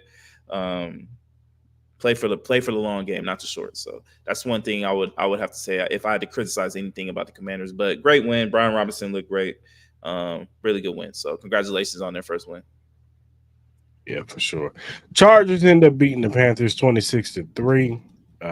Justin Herbert 14 to 20, 130 yards, 2 touchdowns, 1 INT. J.K. Dobbins looks like he's going to be a comeback player of the year. 17 carries, 131 yards, and a touchdown. Quentin Johnson had 5 catches, 51 yards, and 2 touchdowns. Bryce Young, 18 for 26, 84 yards, and an INT. And that's all we could talk about with the Panthers. Panthers are bad, bro. Bryce Young looks like he's out of it, bro. Like he looks like his confidence is shot. He missed throws. I remember he and Adam Thielen was streaking down the field wide open and he missed him. He Yeah, didn't even look at him. Like yeah, I remember that. I don't even know if he's gun shy or what. It's bad, bro. Maybe when the rookie Jonathan Brooks from Texas, maybe when they rev him up, maybe if he can come back from the ACL, maybe he can help them out a little bit because the kid was known as he was looked at as the best running back in this draft class, and if they can get a running game going, maybe they can get Bryce Young on some play action stuff and make maybe his confidence can get back up, but. Hmm. It's not looking good for Bryce Young. I thought Bryce was going to take a step forward. We talked about it last week, and it's just getting worse and worse, man. And I respect the head coach Callis for sticking by his quarterback and not throwing him under the bus. And the players are sticking by Bryce Young. Deontay Johnson, he got on the press conference and said Bryce Young is his best chance to win the game. So I respect that. You know what I'm saying? You could very well just be like, I don't know what we gonna do, but it's not looking good right now. They got to figure some stuff out with Carolina. But Chargers, they know who they are. That's the one thing I give to the Chargers right now. With John Harbaugh, Jim Harbaugh is the head coach. They know who they are. They run the football. They play good defense. That's what they do. And Justin Herbert, you do just enough to win the game. Don't turn the football over. Make your throws when you need to make them. But we're gonna run this football with J.K. Dobbins. In these past 2 weeks, J.K. Dobbins is like a top 5 running back. Boy, what I tell you. Um, and we said this about the Chargers. Look, this year we don't think they're gonna make the playoffs, but they're gonna be in a lot of games. So, and this is the Panthers. We'll see how they look against bigger competition, but they got the dub this week, and hey, shout out to them. Look, man. First I want to say shout out to JK, man. He's been through a lot of injuries, and damn, could the Ravens use J.K. Dobbins right now, bro? Could they use him right now? I know You they know what I looking mean? right. What was He, this? What's up, facts. You know what I man? mean? He was going through his injuries, Yeah, I but know. I'm glad he's able. It seems like hopefully he can stay healthy all year, man, because he's a really good running back when He he is. has his health. Um, Easy win for the Chargers. It's not really much to say about this game. The only thing I could say this is with Bryce Young, his spirit is broken, dog. Hmm. If I were him, I would honestly really consider asking for a trade. I really would, because I think that's the only thing that's going to help save his career, man. I don't think it's all his fault. Like, yeah, he has done some things that have been inexcusable. I'm not going to sit here and not say that, but I think the Carolina Panthers did not do him any justice. I get it. He finally has somewhat of receivers now. And then at the end of the year, it seemed like they did had something going to the point where I didn't think they were going to be this bad, but my God, man, I don't know, man. I really don't know what this team. This team might be the worst collection of football players I've ever seen. As far as like as a unit, I don't know Dave Canals. I don't know what sense of direction you have this team going in. It doesn't really look good for you in a sense with your first year. I get it's your first year, but it doesn't look really good. It looks like a really incompetent team running on that field at all times. That offense looks like it has no confidence at all, no sense of direction, no kind of game plan, no sense of rhythm. That defense can't really do anything. I think they have some nice young pieces on that defensive side. We saw J.C. Horn with an amazing interception. They have some young pieces out there, but they know for a fact that if they're not perfect, they have no chance. You know what I mean? Like they need to win like a 3-0 game at this point. Like they can't even score 7. This is crazy. So and it's not going to get easier. Look, I know it's my team, but that our defense, I'm nervous what our defense is going to do to that Carolina Panthers offense. I'm nervous to know what Max Crosby and Christian Wilkins are going to do to Bryce Young, because don't look. It's gonna be tough, bro. It's gonna be tough. It's hard for me to see them having any kind of chance, but NFL is the NFL, man. You never know, and so, but hey, man, I feel bad for Bryce Young, man. I really do. I do too.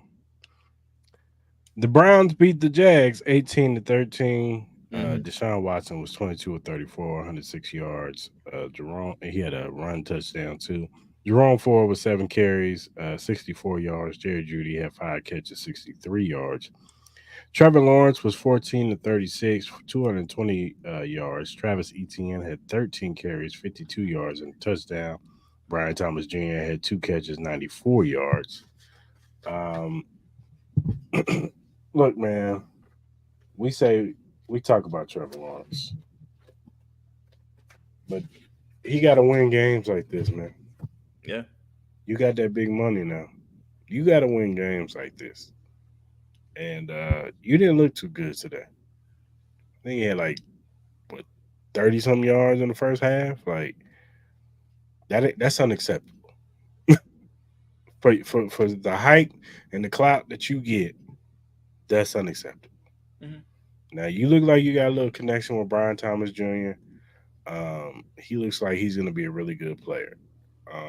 But that defense played really well today for you, and it was just like you couldn't get nothing going, no rhythm. You was missing people, wide open people, and I don't know. Trevor Lawrence, you gotta get it together, player, because you shouldn't have. There's no reason why you should have lost this game. 18-13. Deshaun Watson, he was okay at best. This is probably one of his better games he's played in a while, and he still was bad I was not impressed by Deshaun Watson at all. at all. But still, and then Cleveland's defense played a lot better than what they played. But still, come on, man, you can't lose this game. Not in Jacksonville, so play better. Man, maybe my thing with this Cleveland defense is maybe they're just doing the reverse of what they did last year. You know how last year the numbers looked way better at home than they did on the road. Well, the first game they played at home, they got waxed. Over 40 points scored on them. They come on the road. They held a team that did pretty good last week to 13. Mm-hmm. So, maybe they're doing the reverse this year. I don't know what it is, but that was probably the most impressive unit on the whole entire field was probably that Cleveland defense. Um, Deshaun Watson, I'm still not impressed. He looked. I just don't think he's a good quarterback anymore. I really don't. I think it's just at this point he is who he is right now until he remembers uh what he did in Clemson in his first years at Houston. I don't know what's gonna happen. Um but Doug Peterson, man, like what is going on? Like the inconsistencies in this team is ridiculous. This team should not be this inconsistent. Trevor Lawrence is not a bad quarterback. Me and you both know this. He's a good quarterback. He is. You have a top wide running back in Travis Etienne. You have receivers. Like your defense is not bad. You have solid pieces on that defense. Like that defense, if it's all clicking, could probably be a top 10 to 12 defense. It really could. And I just don't understand the inconsistencies with Doug Peterson. He had question calls last week, and then now this team looks flat coming out this week for his first home game. Like it's crazy. You know what I'm saying? That's why you can't trust this Jags team. You really can't. It's the inconsistency is crazy. So, but man, shout out to the Browns though, man. They're 1-1. They got back into this division. This division is a little weird right now. Steelers are 2-0. I'm sure we're going to talk about this game, and then everybody else is 1-1, and surprisingly, the Ravens are 0-2. So, and so is the Bengals. So, yeah, but we're going to talk about all that. But yeah, it's crazy. The Rams get destroyed by the Cardinals 10-41. Yeah. Matthew Stafford was 9-29, 216 yards. That's the only person we could talk about on that. But Kyler Murray, 17-21, 216 yards, 66 yards, 3 touchdowns. James Conner had 21 carries, 122 yards, and a touchdown. Marvin Harrison Jr. had a coming out party in the first half with 4 catches, 130 yards, 133 yards, and 2 touchdowns. Trey McBride had 6 catches and 67 yards. Um, what can I say? Kyler Murray did his thing. You know what I'm saying? It looked like somebody got in his ear and was like, "Hey, get the ball to Marvin Harrison Jr. What are you doing?" And he did that. And Marvin Harrison Jr. just was chewing his defense up in that first half. And it was all she wrote. James Conner had a really good game too. Look, man, Matthews. Look, this Rams team, they got wrapped in bubble tape or something. Put some band-aid. Like they had to put some bubble wrap around these guys. Cooper Cup got hurt today, and they just suffer injury after injury after injury after injury. They already lost Puka Nakua for a few games to IR. Now you lose Cooper Cup. It's just like, we had some high hopes for this Rams team, but these injuries might kill them this year. And I know Sean McVay is just like, damn. God damn. Yeah. No. Yeah. But other than that, man, shout out to the Cardinals, man. They probably should have won week 1 against Buffalo, but they bounced back and win this. And now they're 1-1, and they're out. They're one of the top teams in the NFC West, man. So we said this, their offense was going to keep them in game, but their defense actually looks pretty good too. That defense really looks good. That defensive line is flying around, and Buda Baker is one of the best safeties in the league. So Nah. Yeah. I totally agree. Look, I've been on the Kyle Murray hype train. You know me, I support that guy. Look, man, Kyle Murray, the truth, man. I've been saying it. You put pieces around him, like the couple years that he went 7-0. Got had his team in first place, man. Kyle Murray is the truth, man. So it was really good to see Marvin Harrison finally, get some touches, get some TDs. Sucks he only had 4 receptions in the first half. He didn't get anything in the second half. Kind of got to work on that. But you see, once you get him the ball, only great things can happen. But I agree with you. This Rams team seems like it's folding right before our eyes, man. The potential that this team had, man, with the combination of Cooper Cup, Puka Nakua, both of those guys are now hurt. We got to see how long Cup is out. Puka is out for the next 3 games, I'm assuming, because he was put on the IR. He missed today. We all know Matthew Stafford gets injured every damn game. Kyron Williams ain't no different. You don't have Aaron Donald no more. You saw this team that we both thought could potentially have a long playoff run seems like they might be a top 5 pick the way they're playing right now. So hey, Rams, call the Jets and go get Hassan Reddick. Nah, yeah, nah. They need to just make it happen at this point. Like he would fit, and he would definitely help that defense. He would give you what the He's not Aaron Donald, but he'll give you some Aaron Donald aspects of it, like putting the pressure on the.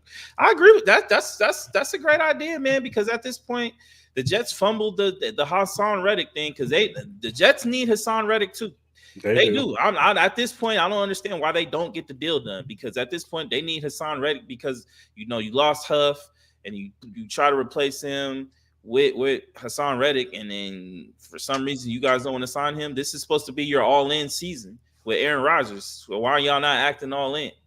I don't get it. I really don't understand what the Jets are doing. So, but yeah, I agree with you, man. Rams make the call. You know what I mean? Yeah, Yeah, for sure. Let me ask you a question. yeah. Out of all the games that happened today, Mm-hmm. what game would you say you didn't have to watch the game, but you saw the box score and you wasn't surprised at how that game looked? That's a good question.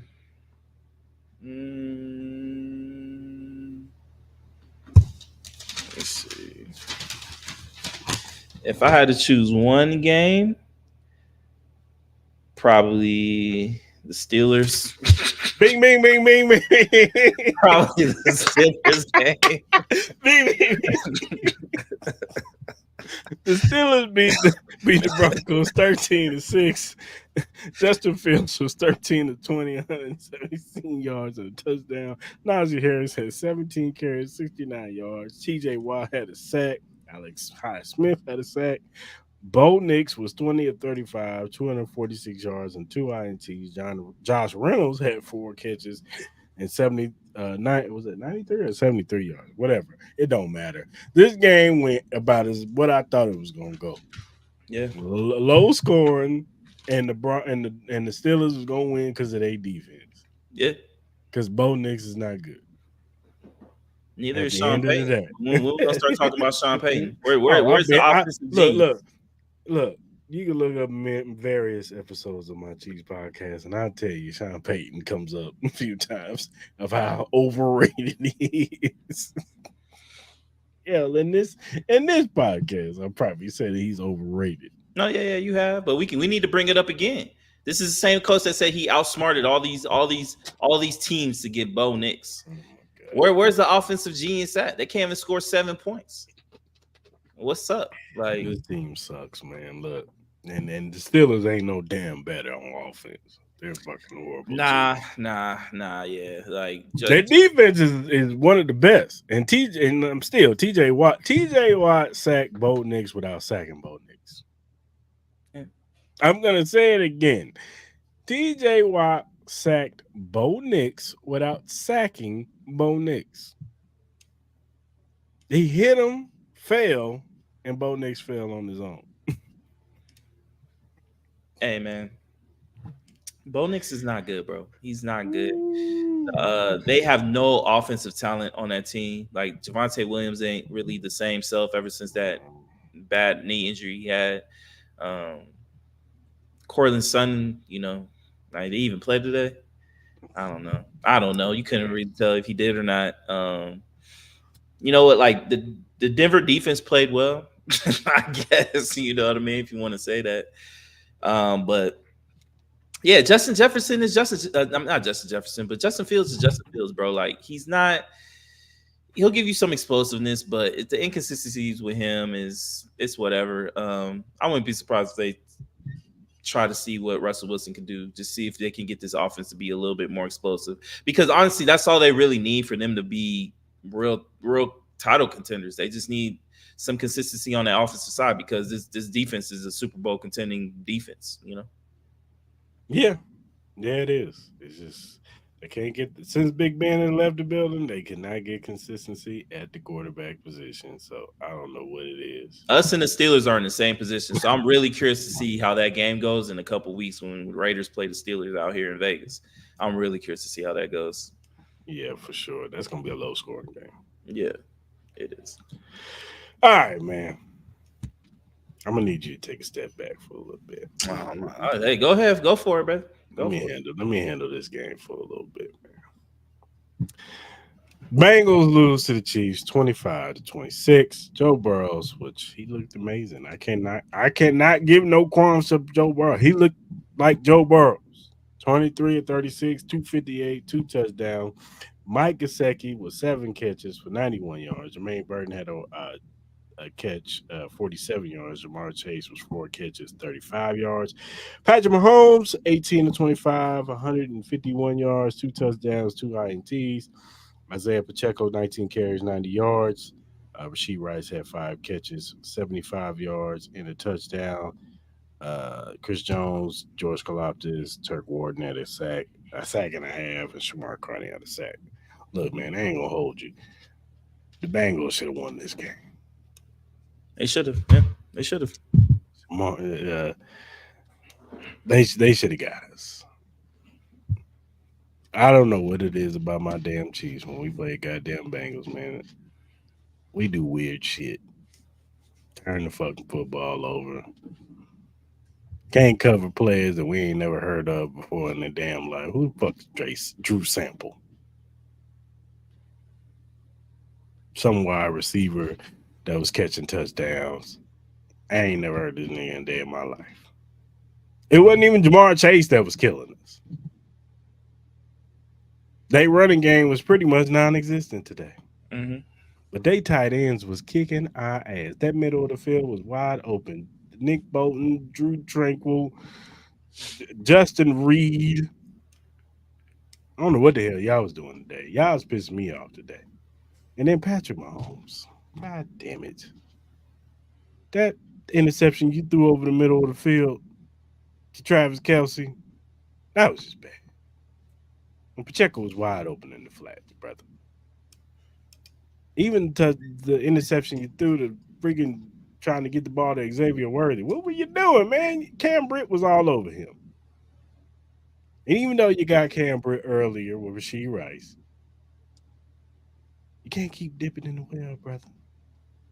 Probably should have won Austin's game. We could talk about the play at the end, the flag, whatever. My man was draped all over Rasheed Rice. It is what it is. You think you shouldn't call that? Whatever. He was draped all over. What about the holding? What holding? Was it a 52? Who's your starting center? Creed It, Humphrey? it yeah, during that play, if you look at the play again, it was an egregious hold. Like you can clearly see it was a hold. It wasn't like those, everybody does that. It should have been a flag on that, and they should have replayed that down. That's really what should have happened in that play. Like I agree with you. Like I said it on Twitter. I've seen worse not get called, but it was a pass interference. I'm not going to sit and say it was not a pass interference. He got there before the guy got there. He was And it making was a a play. catchable He was ball. making a play on the ball, but unfortunately, he ran through the receiver. But I've seen worse not get called. That's all I'm I saying. hear That's you. all I'm I saying. hear But you. it was a pass interference. That's all. It was. I hear you. I see. Look, I ain't see the whole whatever. You know what You'll I'm see saying? it. You'll see it. Like it is what it is. But it should have been a replay on down. Like who knows what would Yeah. happen? Like you know Right, what I right, mean. But right, it right, should have right, been a right, replay. right. But at the end of the day, we should have lost this game. Yes, Like you guys. Yeah. three turnovers. Now the Joe Burrow turnover that helped us out. The fumble he did that helped us. The Idiotic. Shamari Connell sack Yeah. coming out that helped us out. That Mm-hmm. ultimately won us this game. Yeah.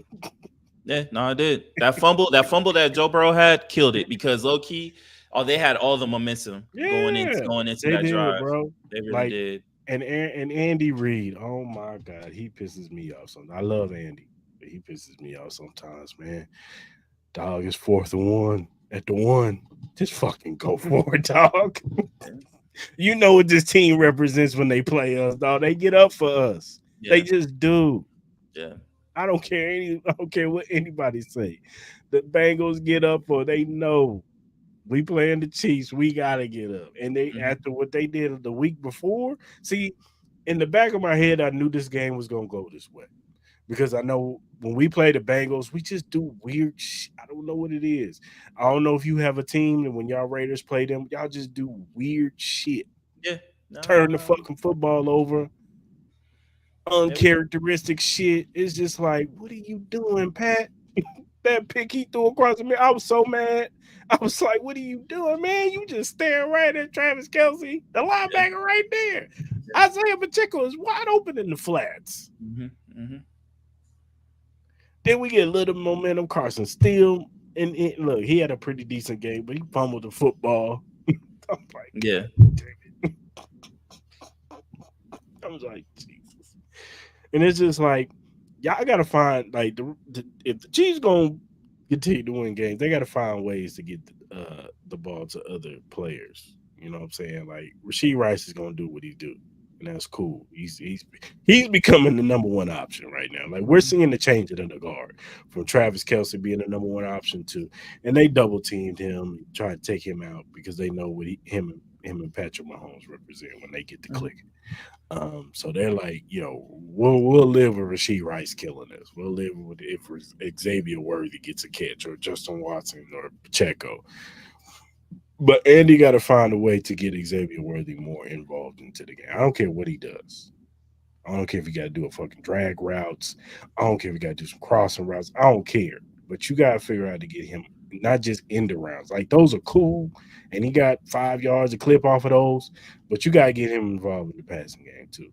You know what I'm saying? So, and I love that Andy Reid ran the football with Pacheco because he was killing them on the running game. Mm-hmm. You know what I'm saying? I know that was killing Andy Reid inside. Like, God damn, we running the football. Yeah. But like I said, fuck it. You take the W, you move on to Atlanta. It is what it is. The floor is yours, sir. Um, I would say this. Um, I agree with you. I do think the Chiefs should have lost this game. I think the Bengals were the better team in this game. Patrick Mahomes, look, interesting stat. He has 17 interceptions that have been called back due to penalties. I think that's an interesting stat.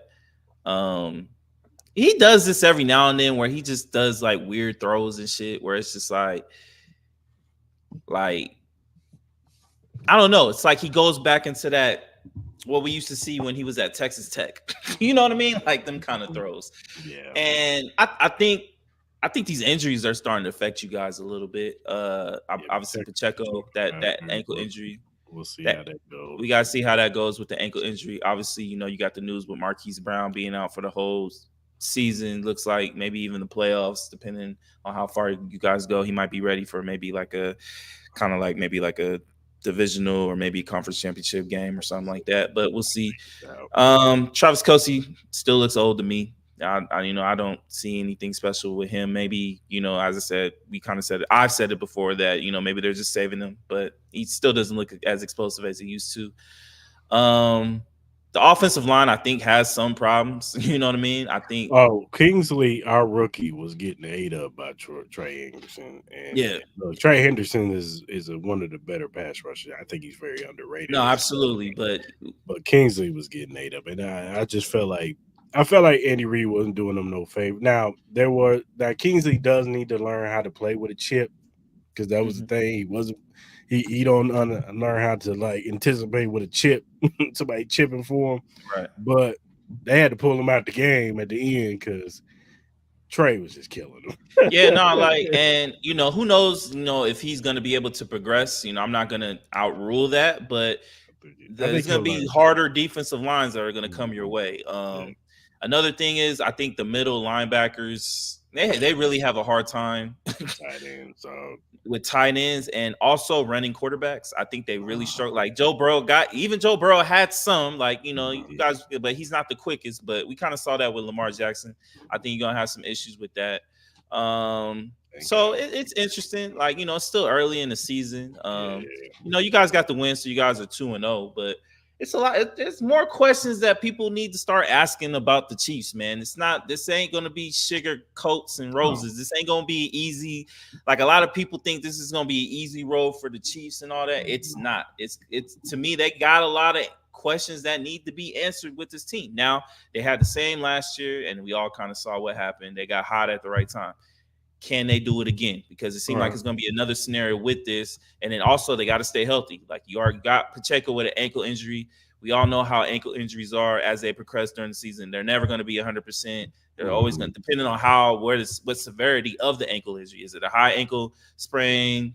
Is it like a low ankle sprain? Got to figure that out. I'm sure you guys will probably figure out by tomorrow or something like that. I don't know if he's going to get an MRI on it or anything like that. I He don't know. is tomorrow. Okay. He's supposed to get checked out. Yeah, Okay. So we'll have more news about that. I'm and not. Andy will have his presser in the morning, and Yeah. we'll talk about it. And it's look, I'm never happy to see anybody get hurt, and I am a Raiders fan, but I do have Pacheco on my fantasy, so like, like Yeah. my God, the I moment I got get him. y'all motherfuckers, y'all get hurt. So I'm like, all right, but look, man, look, all you can do with you, like, if I was you, is hey, we got the win. It is what it is. That's how I Play the take it. Falcons next Yeah. Sunday night. We See how the thank Falcons God look. for Kirk Cousins, baby, in prime time. Woo! Yeah, so we got so obviously I'm pretty sure y'all gonna keep close eyes on how they look tomorrow against the Mhm. Philadelphia Eagles. Yeah.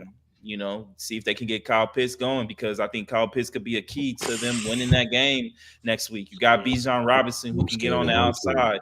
You got Drake London. You know what I mean? Can Kirk Cousins find his flow to Mhm. get those pieces going? Because it's not like they don't got talent. They got They talent on do. that offensive side. So They and do. then obviously you got the likes of Matthew Judon and those guys coming in.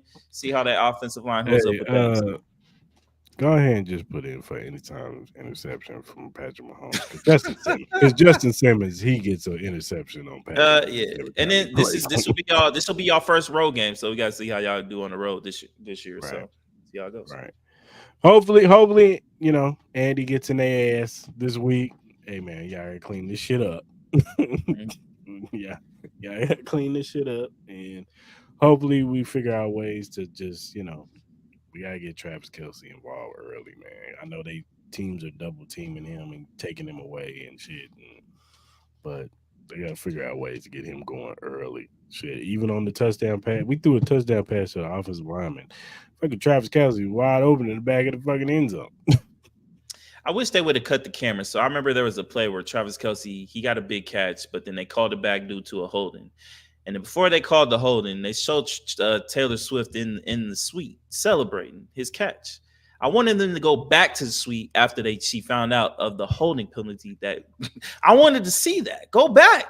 Like, if you're gonna throw Taylor Swift in my face, don't just throw it in my face when she's celebrating. I want to see her sadness. I need to see her anger.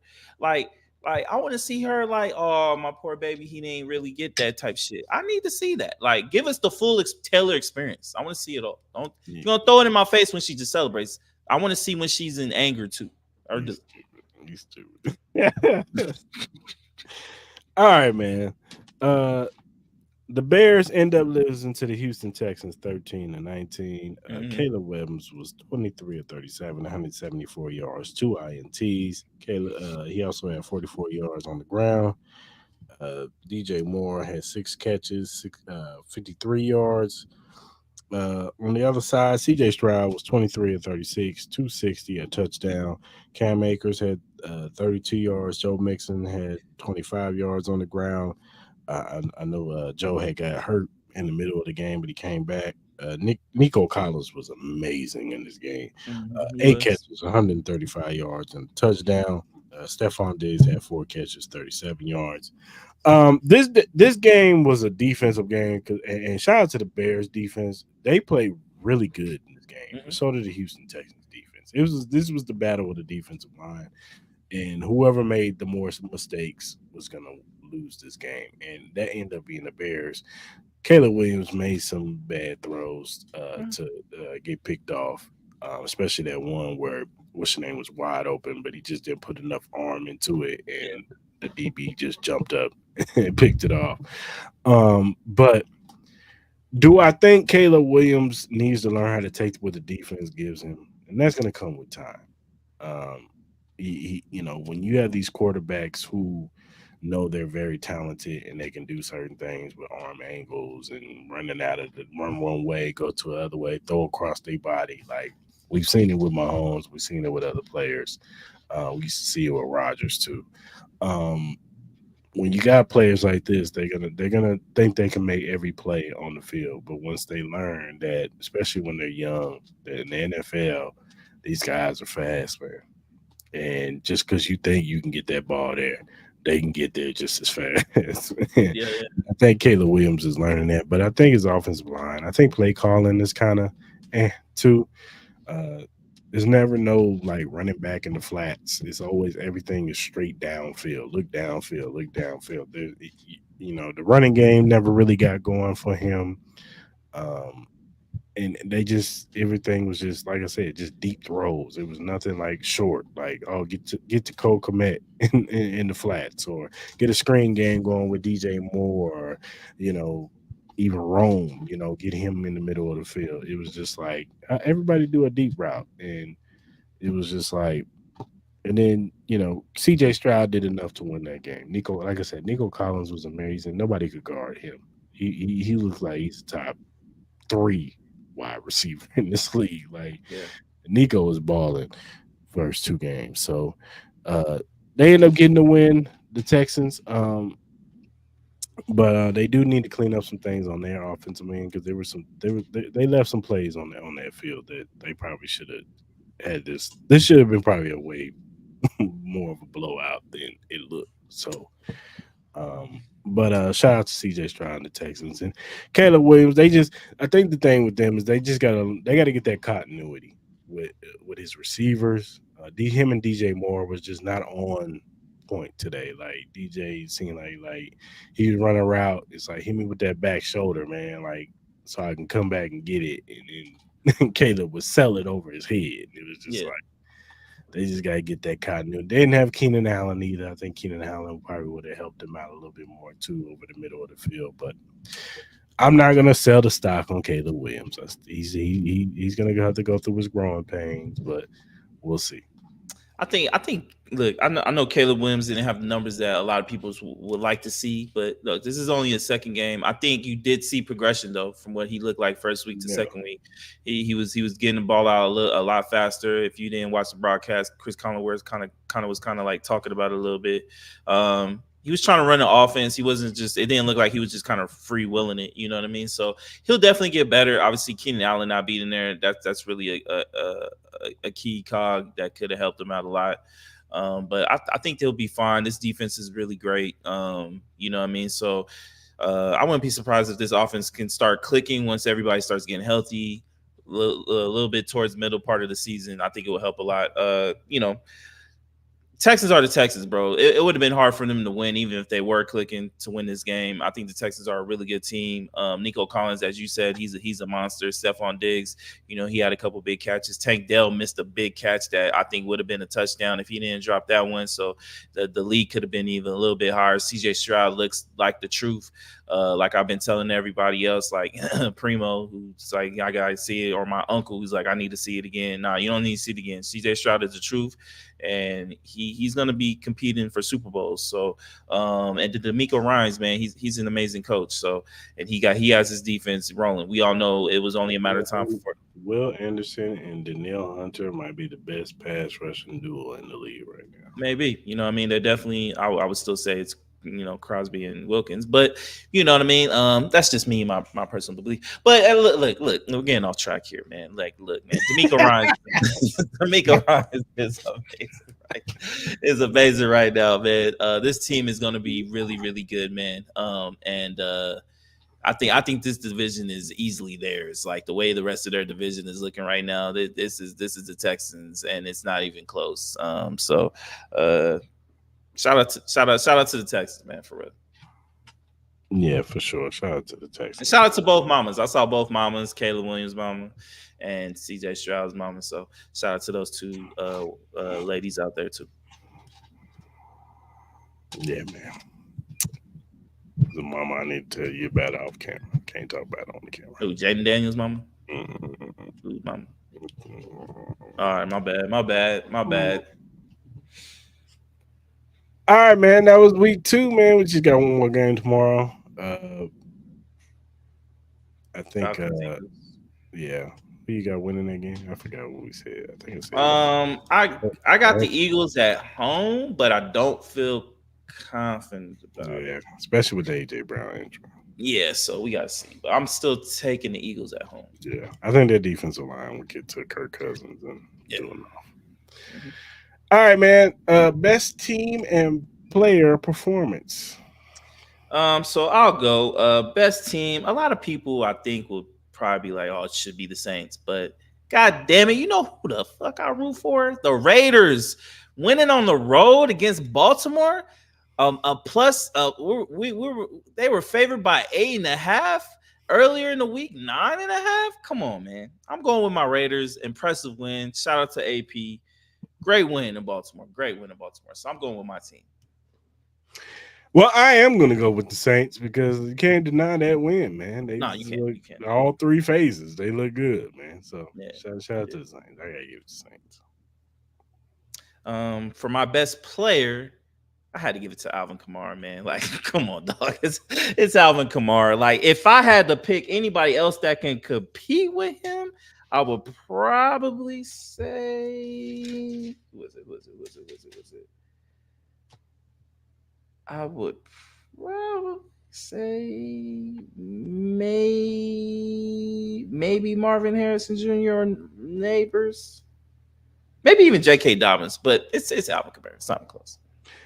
I agree with you with Alvin Kamara, but I'm gonna try to go different and say Nico Collins because that, like I said, Okay. dude was amazing. Yeah, he was amazing. He was amazing. He Nobody was could amazing. guard him tonight. So, all right, man. You got anything else? Nah, I do not. I do not. Nah, man. I really don't. I really don't. You? Nah, I ain't got nothing, man.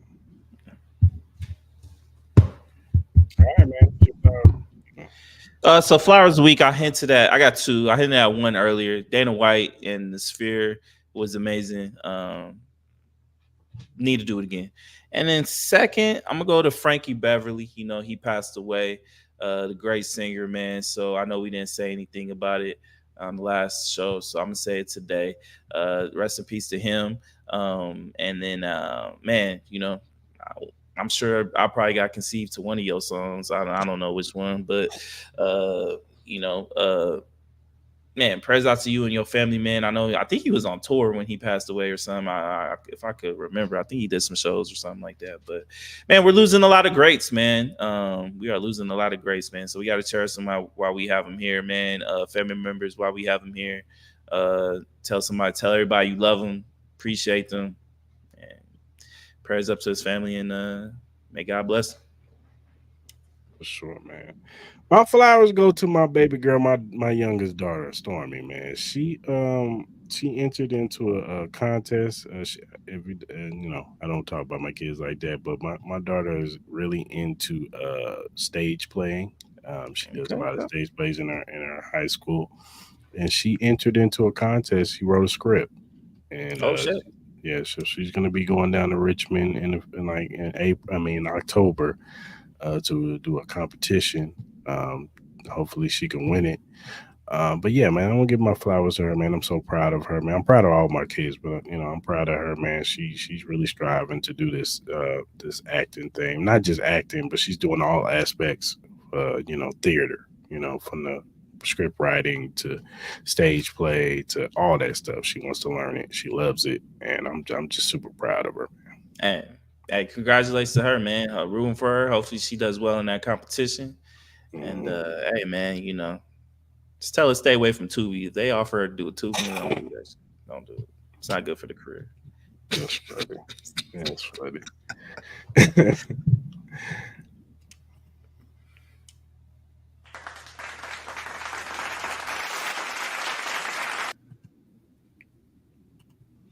All right, man. Who gives you hell no of the week? So my hell nah. This is a respectful hell nah because I wouldn't want anybody to go through this situation. My hell nah goes to Adrian Peterson's situation, what he's got to go through, where he has a $12 million in debt. You know, talking about like he took out a loan to just throw a birthday and all that type of stuff. Now he got to give up all his assets, sell all his assets to pay off that debt. Look, man, he had to make close to $100 million as a running back. it's sad to see him going through this in his life. You know what I mean? Don't want to see anybody go through this. People don't personally want to go through this. So this is not a funny hell nah. This is a really like this is a very sensitive hell nah, because it's very sad to see him going through this situation for me. So hopefully, he can get stuff ironed out and maybe help his financial situation a little bit better. So it's a hell nah, but it's a respectful hell nah. So shout out to AP, man. We only want the best for you, my man. So hopefully you can get all that stuff figured out. Yeah, man. Uh, look, I know you gave your praise to the UFC, but I gotta give him a hell no, man. I already know. My I man already know, Terrence but Crawford was next to the Turk, man, nah. promoting and stuff. And down at the bottom, they put Kendrick Lamar. What? Who was in charge They kind of with the got the same name? haircut though, low With key. the name, they don't Kind of look got. nothing alike. They don't. That was kind of. It's kind of. He's Terrence Thorne. I'm Terrence Crawford. Yeah, I'm whooping feet. I get it. Yep, yep, yep. However But you y'all get want. the hell no for them. If somebody got fired, Turk, I know you fired somebody when you saw that. Hey man, I'm sure. Somebody's gonna be like, "Oh, Kendrick knew it was gonna happen." Drake fans gonna be like, "Oh my god, tripping shit." Can't be true. Whatever, man. Hey man, that shit was hilarious though. I saw Dana White talking about this shit a little bit. It was The kind of memes was funny though. People was like putting top boxes and they got Kendrick's face. Talking about I want to see this fight. shit, man. The That shit. memes was funny though. I Yo, they will. need to bring back Celebrity Deathmatch. They need to bring that back. I miss. I'll allow it. They need to Mills bring that Lane and back. shit. They need to bring that back. Yeah, man. You can't be mixing up your celebrities like that. It's a bad look. Nah, yeah, it's a bad look though. Oh my god, bro. Oh, hell no, man. What the fuck, man? Get your ass on, boy. You get your goddamn ugly ass on. So yeah, man. That is our hell no of the week, man. Mm-hmm. Mm-hmm. And that is our show, man. We had a really good show today, man.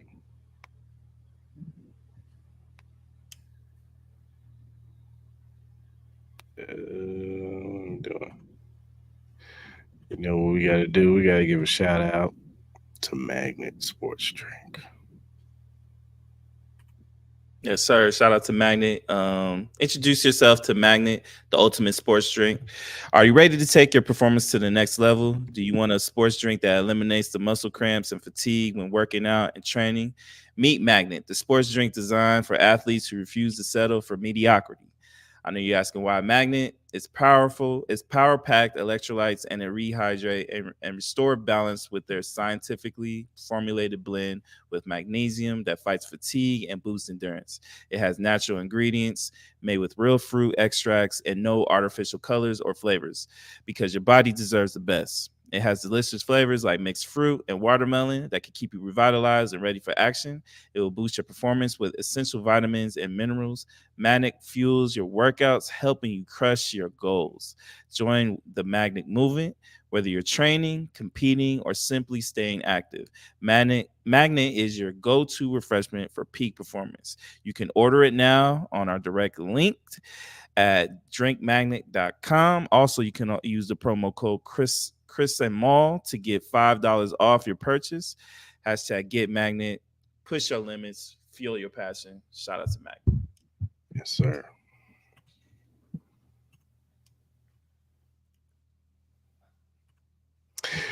Whatever streaming platform you use, whether it be Spotify, Apple, Google, Amazon, iHeartRadio, whatever you use to listen to your podcast on, go ahead and follow us, man, and listen to our episodes, man, from the recent to the past ones. And if you're a first time watcher on YouTube, hit that subscribe button, hit that like button, hit that notification button.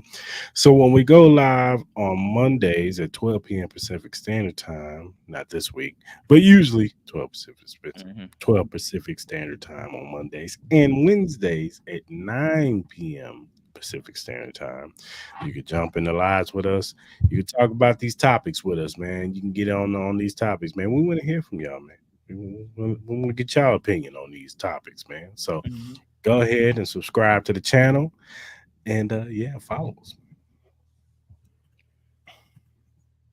And whatever social media platform you use, whether it be X, Facebook, Instagram, TikTok, Threads, and Twitch, whatever you use to do your social media on, Chris Lamar is there. Follow us at Chris Lamar.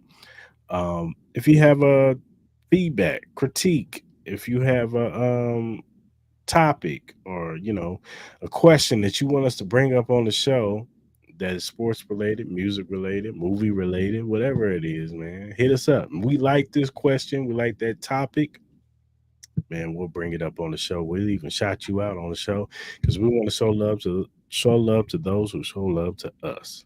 So go ahead and hit us up, man, via DM, email, or our mentions, and we will get back at our earliest convenience. So all right, good people. Till Wednesday. Hope y'all have a good week. You know what I'm saying? We got a good Monday night game tomorrow. All those who watch wrestling, Raw's coming on tomorrow. Should be a good Raw tomorrow. But yeah, man. Hope y'all have a good rest of y'all week, man. We out.